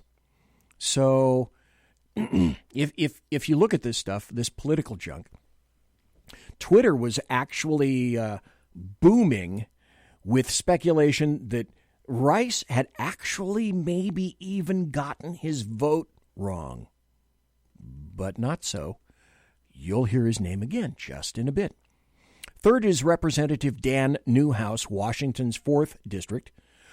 Trump won this Washington State District by a handy margin, 58% to 40%. Number 4, you're going to hear this guy again. Number 4, Representative Adam Kinzinger, Illinois' 16th District. And number 5, Representative Anthony Gonzalez, Ohio's 16th District. He's a former NFL wide receiver. Well, anyway, that's all you need to know about him. Number 6, Representative Fred Upton, Michigan's 6th District. I'm giving you their names and their districts so you can make sure that if you vote or you see them on a ballot, don't vote for these dicks. Trump won that district 51% to 47%. That's kind of close. Number 7, Representative Jaime Herrera Butler, Washington's 3rd District. 2 out of 1. Trump won that 51% to 47%. So, okay, enough of him. Number 8, Representative Peter Meijer, M-E-I-J-E-R. I think that's how it's spelled. Michigan's 3rd District. And we can take him and get rid of him. Number 9, Representative John Katko from New York's 24th. He claims he's a moderate with an evenly divided district. And number 10, Representative David Valadao, California's, always spelled with a K, 21st District. Why is he the only guy from California? That seems kind of weird. Okay, stop. Here's another clue about the GOP. Today, Senator Lindsey Graham of South Carolina wrote this in a tweet. He just wrote this when I was doing some of the background for the show today. I believe Liz Cheney is one of the strongest and most reliable conservative voices in the Republican Party. She's a fiscal and social conservative, and no one works harder to ensure that our military is well prepared. Yeah. Hold that thought about Liz Cheney, too. I got more info for that. So just what was this so-called indictment? I tried to find the video of this in Donald Trump's speech on January 6th. And I had a hell of a time trying to find it. And let's see if this will play. To demand that Congress do the right thing and only count the electors who have been lawfully slated. I know that everyone here will soon be marching over to the Capitol building to peacefully and patriotically make your voices heard today. Peacefully and patriotically make your voices heard. We will see whether Republicans stand strong for integrity of our elections, but whether or not they stand strong for our country. Come to demand that Congress let's go forward. Do the right thing, building, to peacefully and patriotically make your voices heard. Peacefully and patriotically make your voices heard is calling for an insurrection. Now, I didn't make up that audio, and I looked for it all over on YouTube. And would you be shocked to discover that I didn't find it there? Where'd I find it? From UK. On the Daily Mail. Conveniently, oddly enough, nobody ever remembers this from leftists. See the protests as the problem. No, the problem is what forced your fellow citizens to take to the streets. Persistent and poisonous inequities and injustice. Stop. Everything the leftists say about you applies to them times 10. Listen always very carefully to what they say. And please, show me where it says that protests are supposed to be polite. So, it's okay for leftists to be cutting up a rug, but that's very bad, don't you see, for conservatives to do anything like that. I'll be right back after this. Conservative media done right. You're listening to the SHR Media Network. Southern Sense is conservative talk with Annie, the radio chick you balance as host, and C.S. Bennett co-host. Informative, fun, irreverent, and politically incorrect. You never know where they'll go, but you'll love the journey. Annie is a top conservative host on Top Talk Radio and features some of the finest guests packed with important politicians and newsmakers. Listen every Friday, 3 to 6 p.m. Eastern, noon to 3 Pacific, on the SHR Media Network. Remember, Southern Sense is common sense. Hey, are you guys listening? This is Shannon from Right Way with Shannon and Mike in the AM on SHR Media. I know you've been wondering where we are and what's been going on. Well, folks, that's right, we're back. So please, join us 7 to 9 a.m. Monday through Thursday on SHR Media, on Spreaker, iHeartRadio, and Spotify, and Facebook Live at 11 a.m. on Right Way with Shannon and Mike in the AM at Facebook. You don't want to miss a minute. We've got lots of guests, lots of segments, and lots of interesting things. And let's face it, there's nowhere for you to go, so you might as well tune in. Again, Right Way with Shannon and Mike in the AM. We're back live on the air on SHR Media, 7 to 9 a.m. Monday through Thursday, audio and Facebook Live, audio and video. Yes, we are going to do video. Facebook Live, Right Way with Shannon and Mike in the AM. Hope to see you soon. Conservative media done right. You're listening to the SHR Media Network. And we're back. It's the final 27 minutes. The final 27 minutes of the Bloviating Zeppelins. That is I. Berserk Bobcat Saloon Radio Show. The best late-night conservatarian talk radio show you've never heard of. So spread me around in a cheerful fashion. Share whenever possible, and maybe some more people will come and listen to the show or watch the show, because I enjoy at least watching the chat room and trying to interact with people as much as I possibly can. So if you're in the SHR Media chat room, thank you for being there. I've got Simone, Sergeant Booker, the Alaskan, Jack Alexander, and in the Facebook chat room, I can't see whoever happens to be in there, and that's one of the problems with looking at the Facebook chat room over a small telephone. So I was in the process of telling folks why I'm never voting Republican again, and we heard Chris Cuomo talk about, hey, you know what, violence, I don't see any problem with violence. Anybody remember when Loretta Lynch was calling for violence and blood spilling in the streets? 25 people were killed during the protests and riots. 2 of them were police officers. Loretta Lynch didn't say anything about that, but she did say this. I know it's a time of concern for people who see our rights being assailed, being trampled on, and even being rolled back. I know that this is difficult, but I remind you that this has never been easy. We have always had to work to move this country forward to achieve the great ideals of our founding fathers. And it has been people, individuals who have banded together, ordinary people who simply saw what needed to be done and came together and supported those ideals, who have made the difference. They've marched, they've bled. Yes, some of them have died. This is hard. Every good thing is. We have done this before, we can do this again. Okay. So, all right, no problem. No big deal. I just want to remind you also that maybe you didn't know it, but this is peaceful too. Punch some people in the face! This country forward to achieve the great ideals of our founding fathers.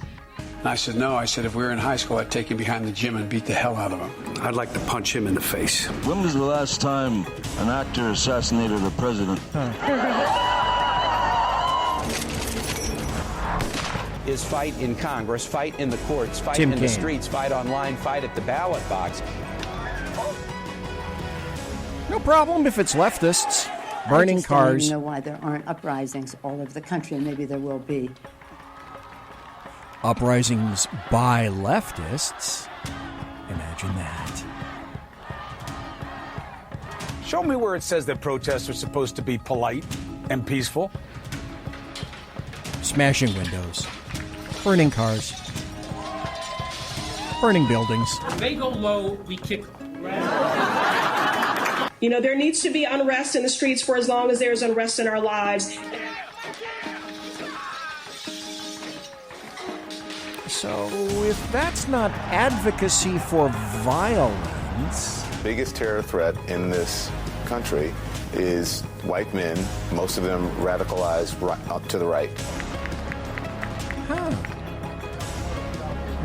I have thought an awful lot about blowing up the White House. Enemies of the state. And if you see anybody from that cabinet in a restaurant, in a department store, at a gasoline station, you get out and you create a crowd. And you push back on them. And you tell them they're not welcome anymore, anywhere.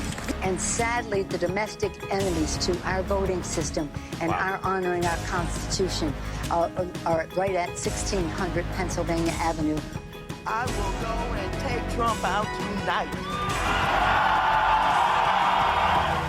Interesting to me to see Democrats who once disparaged, who ignored the violence, I should say, all of a sudden caring about it. But let's not forget what they said previously. Speaker Nancy Pelosi downplaying the violence rocking U.S. cities, ignorantly saying people will do what they do. Jerry Nadler, when asked about Antifa, he said that was a myth that's being spread around Washington, D.C. It's not a myth. In fact, an Antifa individual took the life of an innocent Trump supporter in Portland. You have Rep. Ayanna Pressley saying that she wanted unrest in the streets. Chris Cuomo saying, show me where it says protesters are supposed to be peaceful. I'll give you an idea, Chris. It's the Constitution. Yeah, thank you. Don Lemon saying, quote, the rioting has to stop, Chris, as you know. And I know it's showing up in the polls. It's showing up in the focus groups. It's the only thing right now that's sticking. So now all of a sudden, 90 days later, I from this podium have talked about law and order. The president has talked about law and order repeatedly, but because the polling has shifted, now it's time for the Democrats to deny what they said previously. Imagine that. Democrats denying anything that they've said previously? Huh. And for those words you've heard, before actual advocacy for violence against Trump supporters and Republicans, Donald Trump must be impeached. He must be impeached as a citizen out of office. Now, I've said this before on the show. In the legal world, there are concepts, phrases called the letter of the law and the spirit of the law. The letter of the law involving impeachment can be found in Article 2, Section 4 of the U.S. Constitution, and it says this in one sentence only.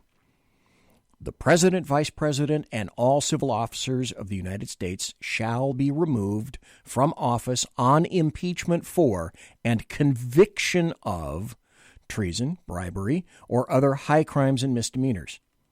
Now, the spirit of the law is also quite clear. It's for the removal of persons who are found guilty following a hearing and involving due process of high crimes and misdemeanors, who are current office holders, because the point is to remove them. Perhaps it has actually escaped the Democrats and Republicans that Donald Trump, OMB, the guy with the dead orange cat on his head, is no longer in the White House or D.C. Those are just a few of the aspects. I'm sure everybody here would be able to call and write and give me your own lengthy laundry list of reasons why you think the GOP failed us abjectly, failed us nakedly, failed us clearly with little, if any, apology, no dusting off of us, or even kind of a remark in passing. Oh, you'll get over it, son. You'll be okay. So let's begin with the truth you already know. The Democrats and Republicans are cut from essentially the same cloth. As I've been fond of saying for some time, there isn't a dime's worth of difference between them. Republicans are basically Democrats with no cohesion or focus center, or balls for that matter. They are primarily invertebrates. This is a key. Note this. They fear. They fear as much as the Democrats. The Republicans and Democrats fear that you, the roughly, and I believe it is 80 million of you, will continue this terrible populist, middle class, America first, rule of law, due process, Constitution, and Bill of Rights loving movement.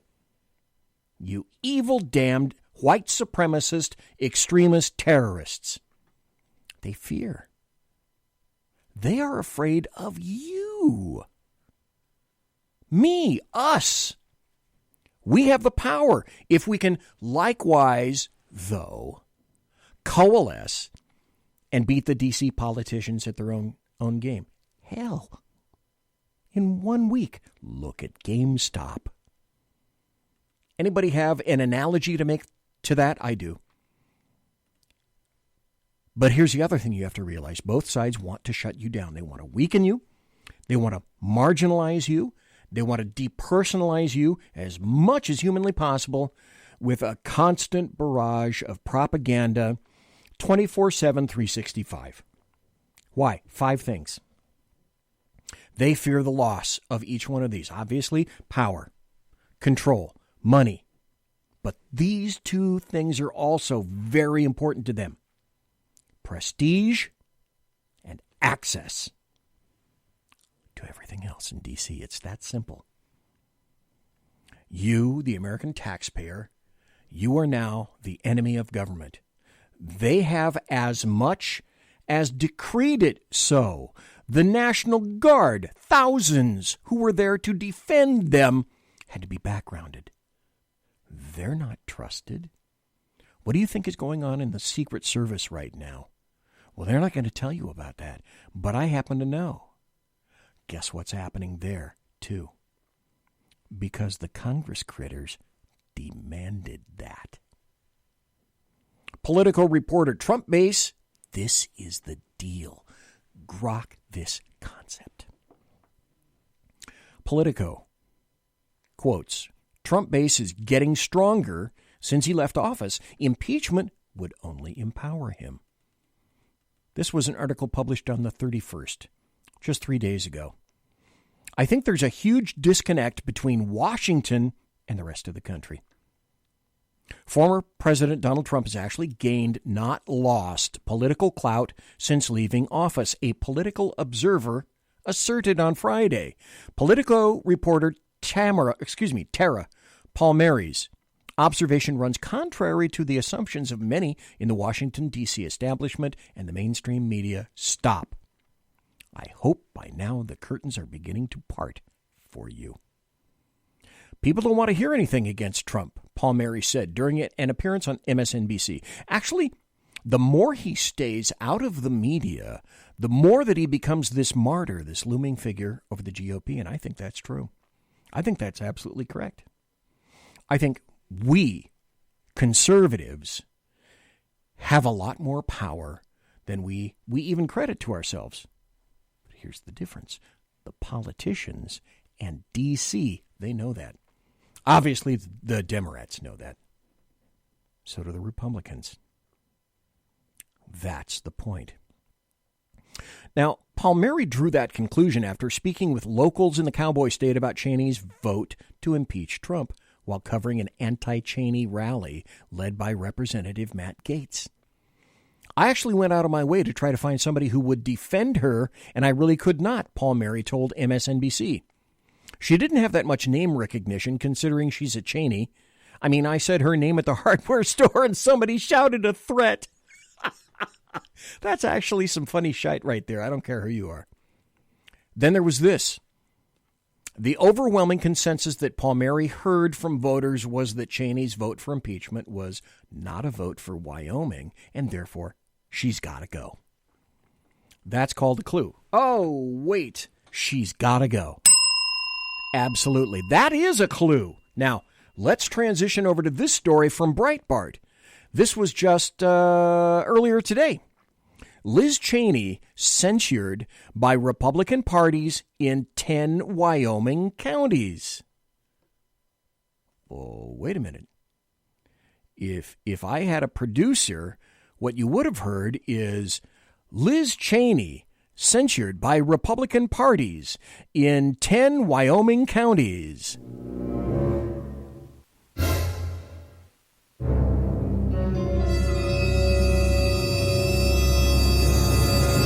And, of course, let's not forget.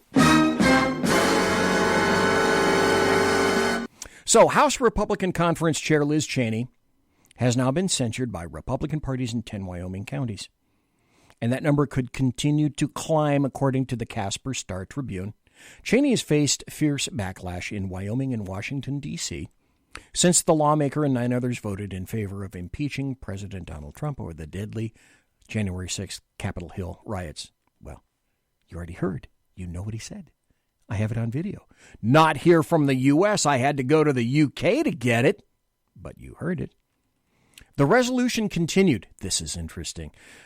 Because she voted in an anarchic proceeding against President Donald J. Trump, which was conducted in contravention of established principles of due process, a proceeding that provided no probative evidence for consideration, called 0 witnesses to testify under oath, permitted no questioning of the accusers by the accused, Representative Liz Cheney stood in defiance of the quantifiable will of the substantial majority of Wyoming citizens and devalued the political influence of the state of Washington. Oh my God, a state of Republicans that actually get it. Over half of the House Republican Conference has committed to vote to remove Cheney from her leadership role. Here's another major clue. Listen to this. Oh, this is a clue. House Minority Leader Kevin McCarthy, California always spelled it with a K, has signaled that he will not support efforts to remove Cheney from her post, while Cheney herself has stated she has no plans to step down. On Monday, Senate Minority Leader Mitch McConnell, Kentucky, praised Cheney, calling her an important leader with the courage to act on deep convictions. McConnell and McCarthy, 2 members in really good standing with the OSAGOP, the old, staid establishment GOP. That was more than clear. Let's go back to the January 19th. That was really clear on January 19th. Pence, McConnell, and McCarthy are skipping Trump's departure ceremony. Vice President Mike Pence and the 2 top Republicans in Congress, Mitch McConnell and Kevin McCarthy, skipped President Trump's departure ceremony. Axios reported on Tuesday that McConnell and McCarthy, you'll love this, attended Mass with Biden at the Cathedral of St. Matthew, down the street from the White House. Okay. Understand this also. It was more important for McConnell and McCarthy to attend Mass with a great advocate of abortion than to have anything to do with Donald Trump. Message received. Message received. I got it. Did you get it? Let's move to Ted Cruz 1.0. This is January 3rd, 2021. Ted Cruz recycles election fraud claims already rejected by the courts. He and other GOP senators, Cruz, supporting his bid to reject certification of the 2020 election result, ignore the fact that courts have already addressed the issues they raise. So here is Ted Cruz 2.0 on January 31st, just a couple of days ago. Ted Cruz. President Trump was both reckless and irresponsible and did not prove election fraud in court. This is from Gateway Pundit. And would it shock you if I had audio of that? Well, let's see. This needs to start at 1650. So let's see if I can start it right around there and pick it up. Let's see if I can do that. Here we... Oh, nope, too far. There we go. Just part of the Democratic Party. They are one. Their talking point is there is no voter fraud. It doesn't exist. And for you to say voter fraud is just... I mean, it's amazing. You read any newspaper article and anytime there's a reference to voter fraud, I think the editor's mandate they put in, which is totally baseless and false. Yeah. and look, voter fraud has been a persistent challenge in elections, and the media narrative that doesn't exist and you can't say it exists, it is weird rewriting history. Yeah. Listen. Now, listen, on the other hand, President Trump's rhetoric, I think, went way too far over the line. I think it was both reckless and irresponsible because he said repeatedly, and he said over and over again, he won by a landslide. There was massive fraud. It was all stolen everywhere. That evidence, the campaign did not prove that in any court. Right. Okay. Let me just stop right there. I could go through the rest of it, but you got the point. Ted Cruz on the 3rd of January said, I'm for those 10 people, and we need to take this to court. Now he says, well, we didn't even get to court because there's no election fraud. Ted Cruz 1.0 on January 3rd, Ted Cruz 2.0 on January 31st. Now, what do you think about Ted Cruz? Just a wee bit of change, don't you think? Now, remember the dude I talked to you about just a couple of minutes ago named Tim Rice, the guy who voted to impeach Trump. He fell into the Cheney pit. Not exactly sure why, but the Republicans are kind of like broken clocks. So the South Carolina GOP passes resolution to censure Representative Rice over the impeachment vote. Wait a minute. The GOP is actually doing something appropriate with one of their members. The South Carolina GOP has formally censured U.S. Representative Tom Rice over his impeachment votes. Rice was one of 10 Republicans to vote in favor of impeaching President Donald Trump, who is accused of inciting a deadly riot at the U.S. Capitol. March peacefully. Remember, march peacefully is inciting a riot when you talk to anybody else. But wait. Oh.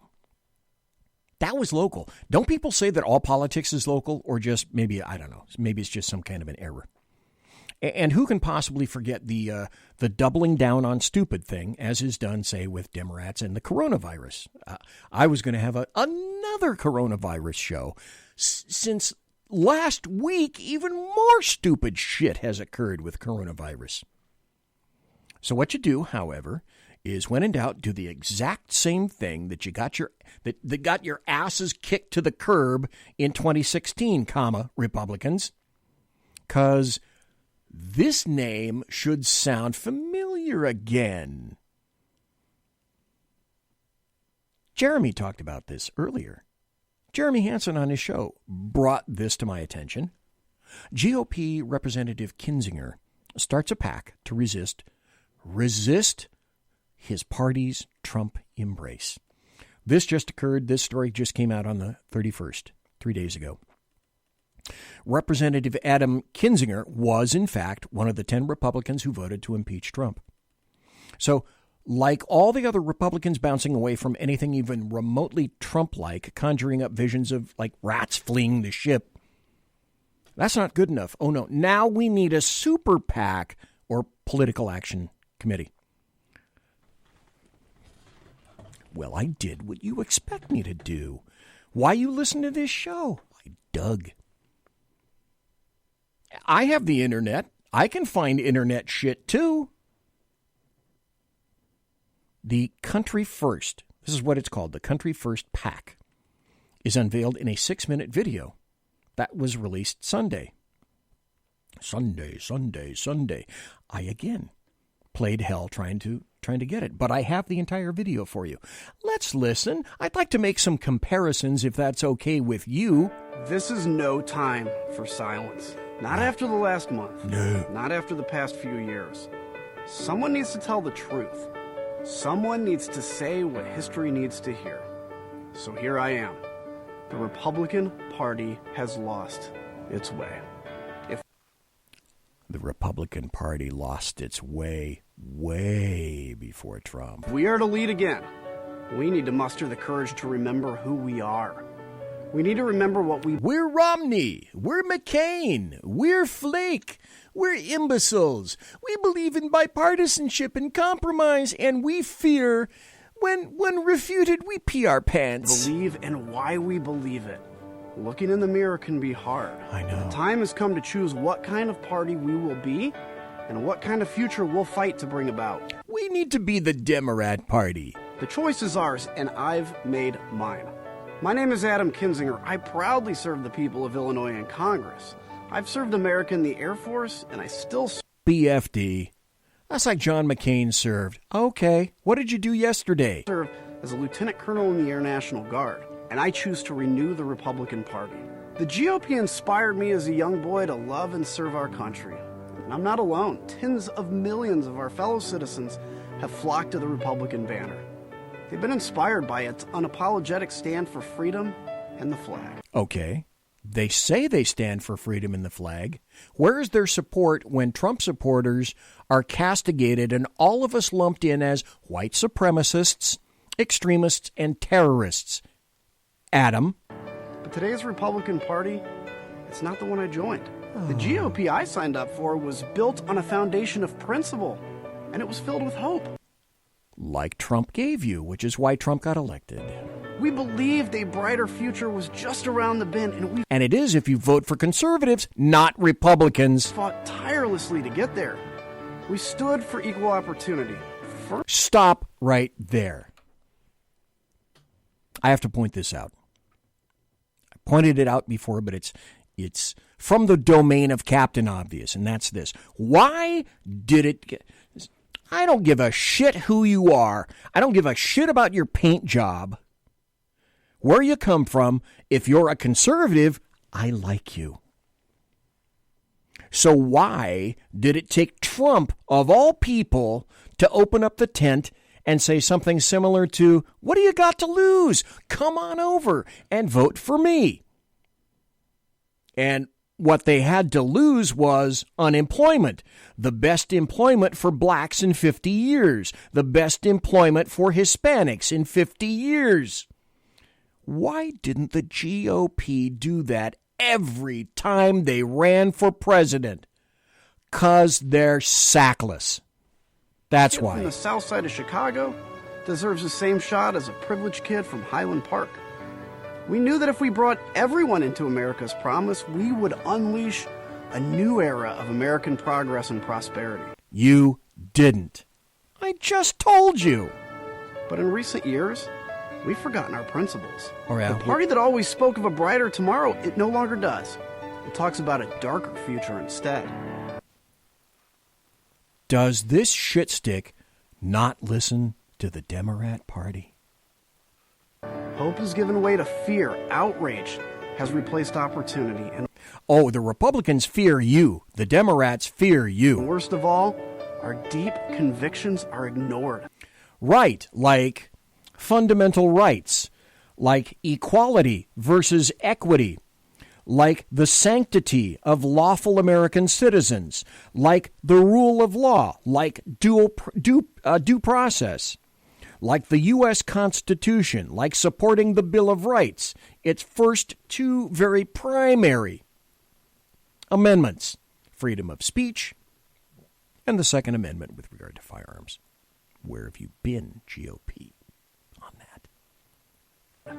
They've been replaced by poisonous conspiracies and lies. This is not... Okay, let me state this unequivocally, and I know that...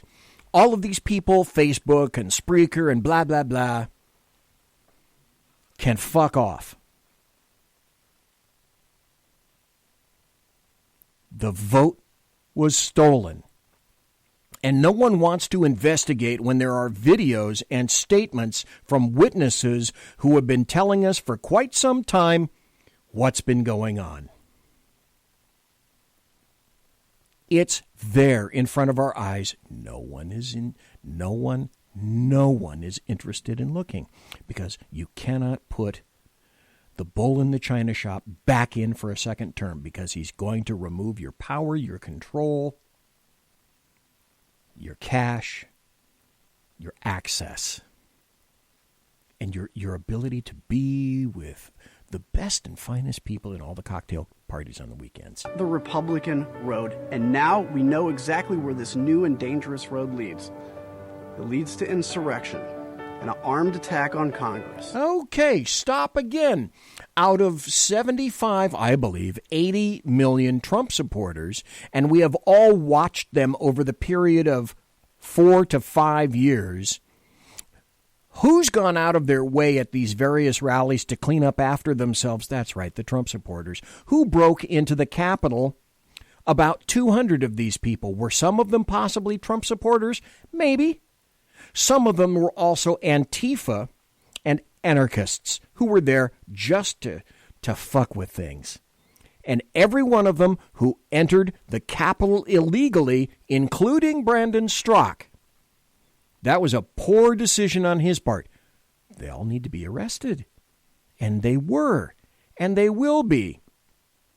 So those 200 people out of 75 to 80 million people account for 0.001% of Trump supporters, you lying cretin. It leads to the murder of a Capitol police officer and the deaths of 4 of our fellow Americans. Stop right there. I haven't said this before, but I will. I was going to do a show on it, but so many things occurred. Whoever the officer was that was plainclothes, who shot the female going through the window, in my opinion, needs to be tried for murder. If you're going to try other officers for murder, and this is on video, he should be tried for murder. And if you don't like that, you too can fuck off. I was there on January 6th. I was there when the mob began to shout violent threats and shatter windows in the Capitol of the United States. Yeah, I was there when shots rang out. And I was there when people died. Sadly, I wasn't surprised because I've been watching the rhetoric leading up to that day. Who fired the shots? And took it seriously. It was the sort of thing that happens in a failed nation or a banana republic, not the greatest nation the world has ever known. But it did happen right here. And our country will never be the same. Make no mistake. Oh my God. All these people can speak is hyperbole. America must never again have a day like that. Because the road that led there does not end there. That road is the wide path that leads to destruction. And so your eyes have been closed for the entire summer of 2020 and before that, BLM, Antifa, 2015, under Obama. Who was the greatest divider of all? Who lit the path of law enforcement on fire? BLM and Antifa only picked it up. Barack Hussein Obama. The narrow path is hard, but it leads to life. Republicans must say enough is enough. It's time to unplug the Conservatives are saying enough is enough. Outrage machine, reject the politics of personality, and... Oh, right. That's why you, Adam Kinzinger, are doing this video only by yourself. Reject the cult of personality. Don't see me for who I am. Cast aside the conspiracy theories and the rage. It's time to turn back from the edge of darkness and return to the ideals that have long been our guiding light. The party of first principles must once again put principles first. The future of the GOP is on the line. Stop.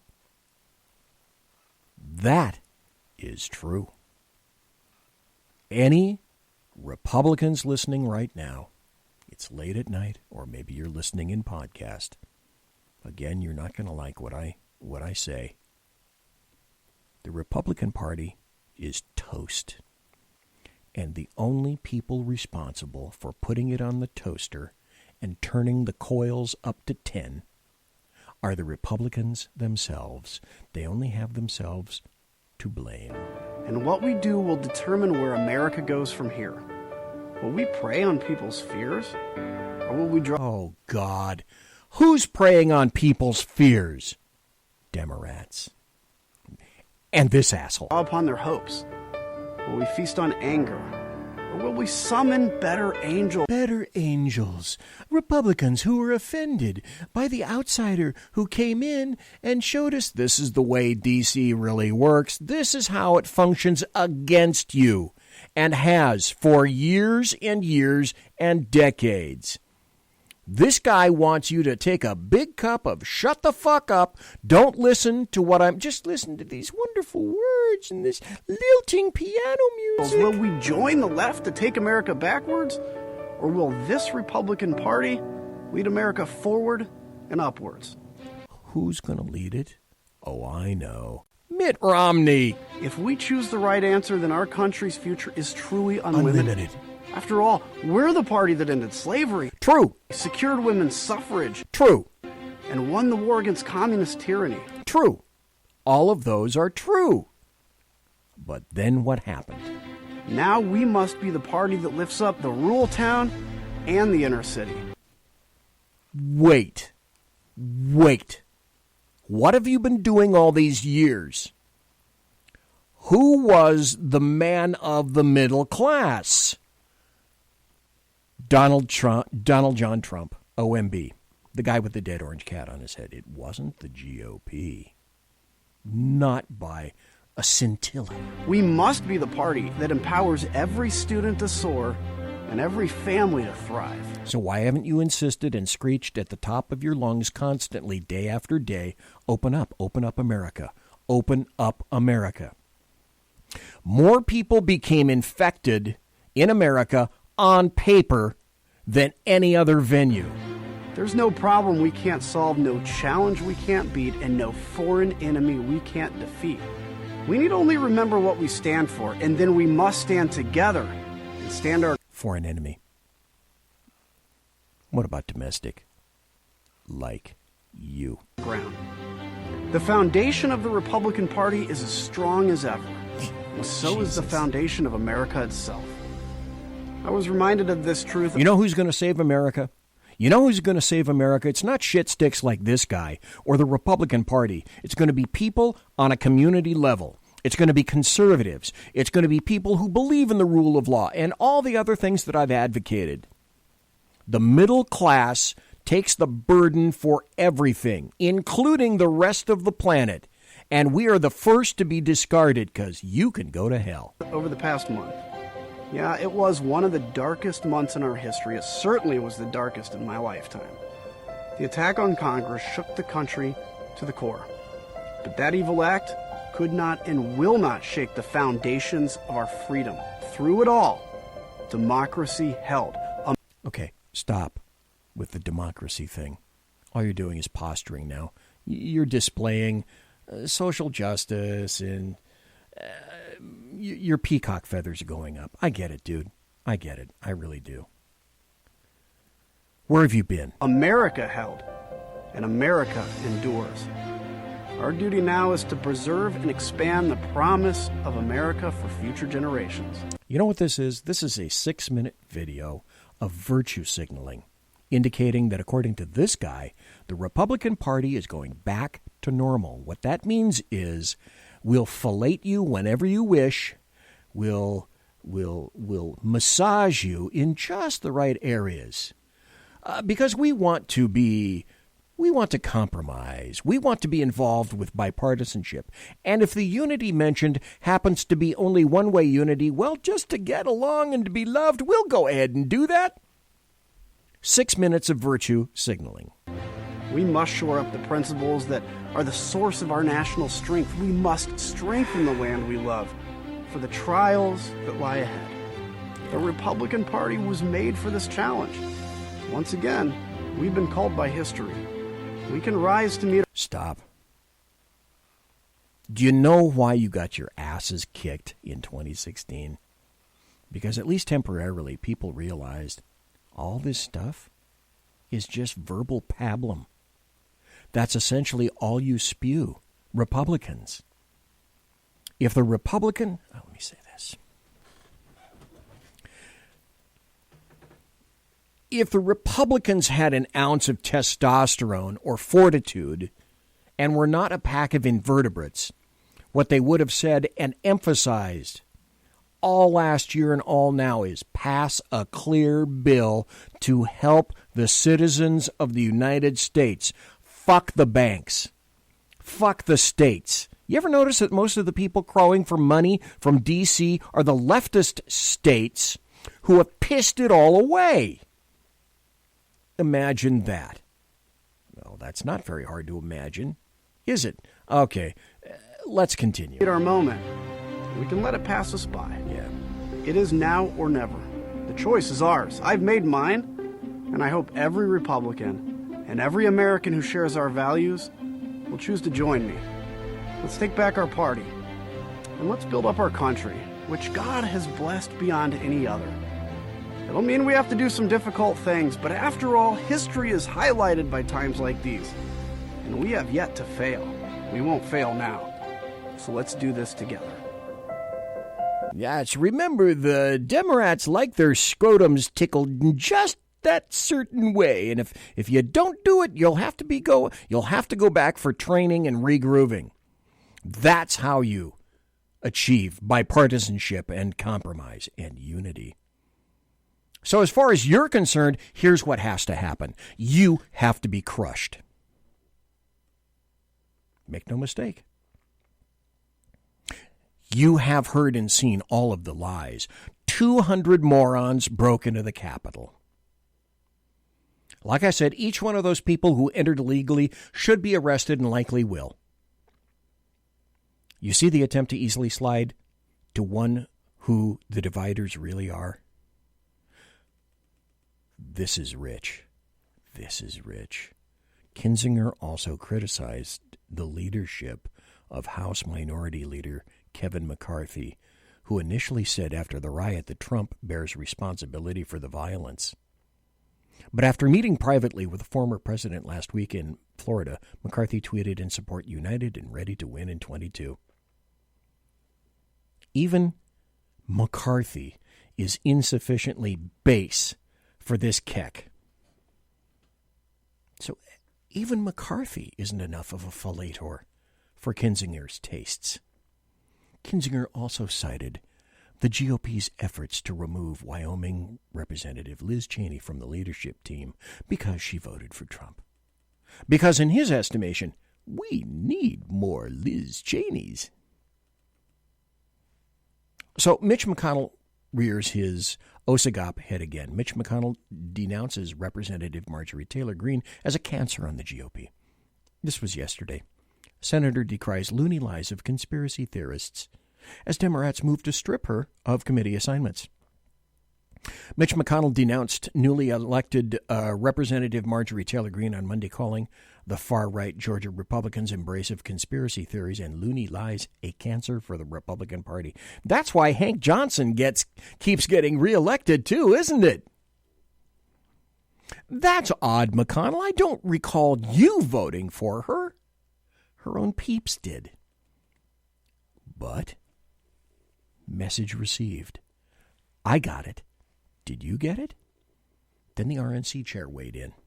RNC chairwoman expresses regret over Giuliani news conference.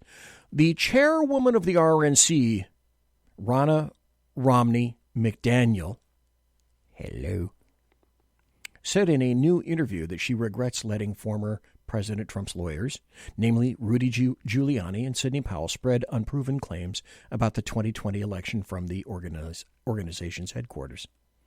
Okay, I guess they should have been out on the streets. When I saw some of the things Sidney was saying without proof, I certainly was concerned it was happening in my building, McDaniel told the newspaper. And she's saying this, why? Because Trump isn't here anymore. And she knows which side her bread is buttered. Okay, good to know. You made your bed. Message received. I got it. Did you? And of course, let's not forget Lindsey Graham. Lindsey Graham offers support for Liz Cheney and then warns the Trump team about attempting to present evidence of election fraud in front of the Senate. This is from Gateway Pundit. Earlier today, it's tomorrow in a lot of places, Lindsey Graham is back to being himself after sucking up to President Trump to help him win an election. Because Lindsey got reinstalled, right? In South Carolina? Yeah, he did. he attempted to intimidate the president while supporting bitter warmonger Liz Cheney, who voted to impeach the most popular president in U.S. history. Jim Hoft wrote, Lindsey Graham is the friend nobody wants. He'll smile at your back. He'll smile at your face while stabbing you in the back. Graham and his good friend in the Senate, Mitch McConnell, are on the side of Cheney, which is not the side of the American people, the middle class, or President Trump. That's the whole point of the impeachment. They don't want to see him again. And I submit he may not come back, but he will always be there in the background. And if you impeach him, which I don't believe they have the votes to do, but if they do, all you did is make him more powerful. So here's a statement in here. These politicians believe America voted for them in spite of President Trump and not because of President Trump. I'm going to read that again. These politicians believe Americans voted for them in spite of President Trump and not because of President Trump. Now, I speak Republican now as well as leftist. Does that mean Graham and McConnell are going to push the caucus to Trump's second impeachment? I don't know. I say the threat is there, and to me, it made kind of a thump when it dropped. Okay, I could go on, but I'm running out of time. I'm way into overtime myself, and I've run out of rock star. So I'll say this, but I have not run out of Kettle One. Don't you think that for a second. There are a handful of Republicans that I may vote for in the future, singly. An ounce of betrayal, and even they are gone. And their numbers are, of course, dwindling by the day. So ask yourself this also, what is the best way to hide a lie? And it's happening right in front of your face. Invent a bigger one. Like what the Democrats are doing hourly, daily. Steve Biko once said, the most powerful weapon in the hands of the oppressor is not the gun. It's the ability to control the minds of the oppressed. Once one understands that, the present becomes much more clear. At no more than any other time, we should demand that there be absolute, unmitigated pushback to the leftists, the Democrats, and the American media maggots. Now that includes most of the Republicans and all the crap that they are thrusting upon us, the American taxpayers, the middle class, who keep this crap rolling. The Republicans, just like the Democrats, have clearly, as far as I'm concerned, concluded that we, the people, we got to continue to dance to the tune of government, not the other way around. And I've said this for a while. Perhaps it's time to withdraw what is commonly termed the consent of the governed, not by threats or firearms or thousands of the National Guard, by consent. Consent, however, very important aspect. Consent, by definition, denotes, not connotes, that it can be removed. And here's the final point that I'd like to make for tonight. People have been saying for quite some time that blah, blah, blah is unconstitutional or lawful, generally things that are proposed by Democrats and leftists. You can't impeach Donald Trump because that's not constitutional. Really? They're doing it. They've done it. You must understand this fundamental concept, if nothing else, that you take away from tonight. Constitutionality, or the rule of law, has nothing, zero, the null set, to do with Democrats anymore. And now, unfortunately, most Republicans. It's just about power and control and money and access and acclaim. because this, the criminal creed, is now the Democrat creed. And it goes like this. As a cop, I've known this for decades. What's mine is mine, and what's yours is mine, unless you have the power to stop me from taking it. Those are the Democrats. And now they're the Republicans. It's clear. After decades and decades of, like the Firesign Theater, I used to be a great devotee of this Firesign Theater, waiting for the electrician or someone like him, or waiting for Godot, the play. Godot never arrives. So I'm done with waiting for the Republicans to try to solve the problems that they themselves have helped to create. That's why I'm done with Republicans. Monsieur, has unlocked!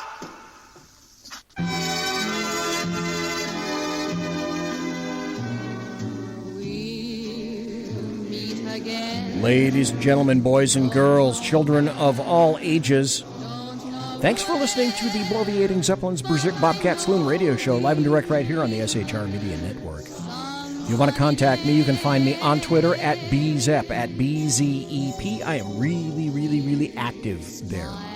And on my blog at bloviatingzeppelin.net. Promotional consideration is by the Lockheed Martin Skunk Works, and also by the Boeing Company. If it ain't Boeing, I ain't going. And also by Pratt & Whitney Engines. Thrust. You can trust. Tiaras by My Little Pony.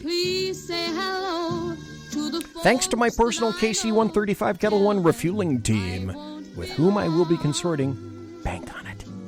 In less than an hour. And thanks to Susan Katz Keating for being here in the first hour. Thanks to everybody for listening to me live. Thanks to everybody who was in SHR Media chat and Facebook chat, maybe even YouTube chat. I didn't even see you. Sorry. Thanks for listening to the podcast, because I'll be putting that out. Be here Thursday night with Jeremy Hansen and Lonnie Poindexter. I appreciate each and every one of you for taking the time out of your busy day or night. God bless. Take care. Be safe. Everybody quiet down now and get some sleep. Good night, everybody. Good night, Mama. Good night, Ben. Good night, everyone. Good night, Mama. Good night, Daddy. Good night, children. Good night, Daddy. Good night, Elizabeth. Good night, John Boy. Good night, Jim Bob. Good night, Jim Bob. Good night, Jim Bob. What's going on? I was asleep. What's everybody doing? Good night, Good night, Jim Bob.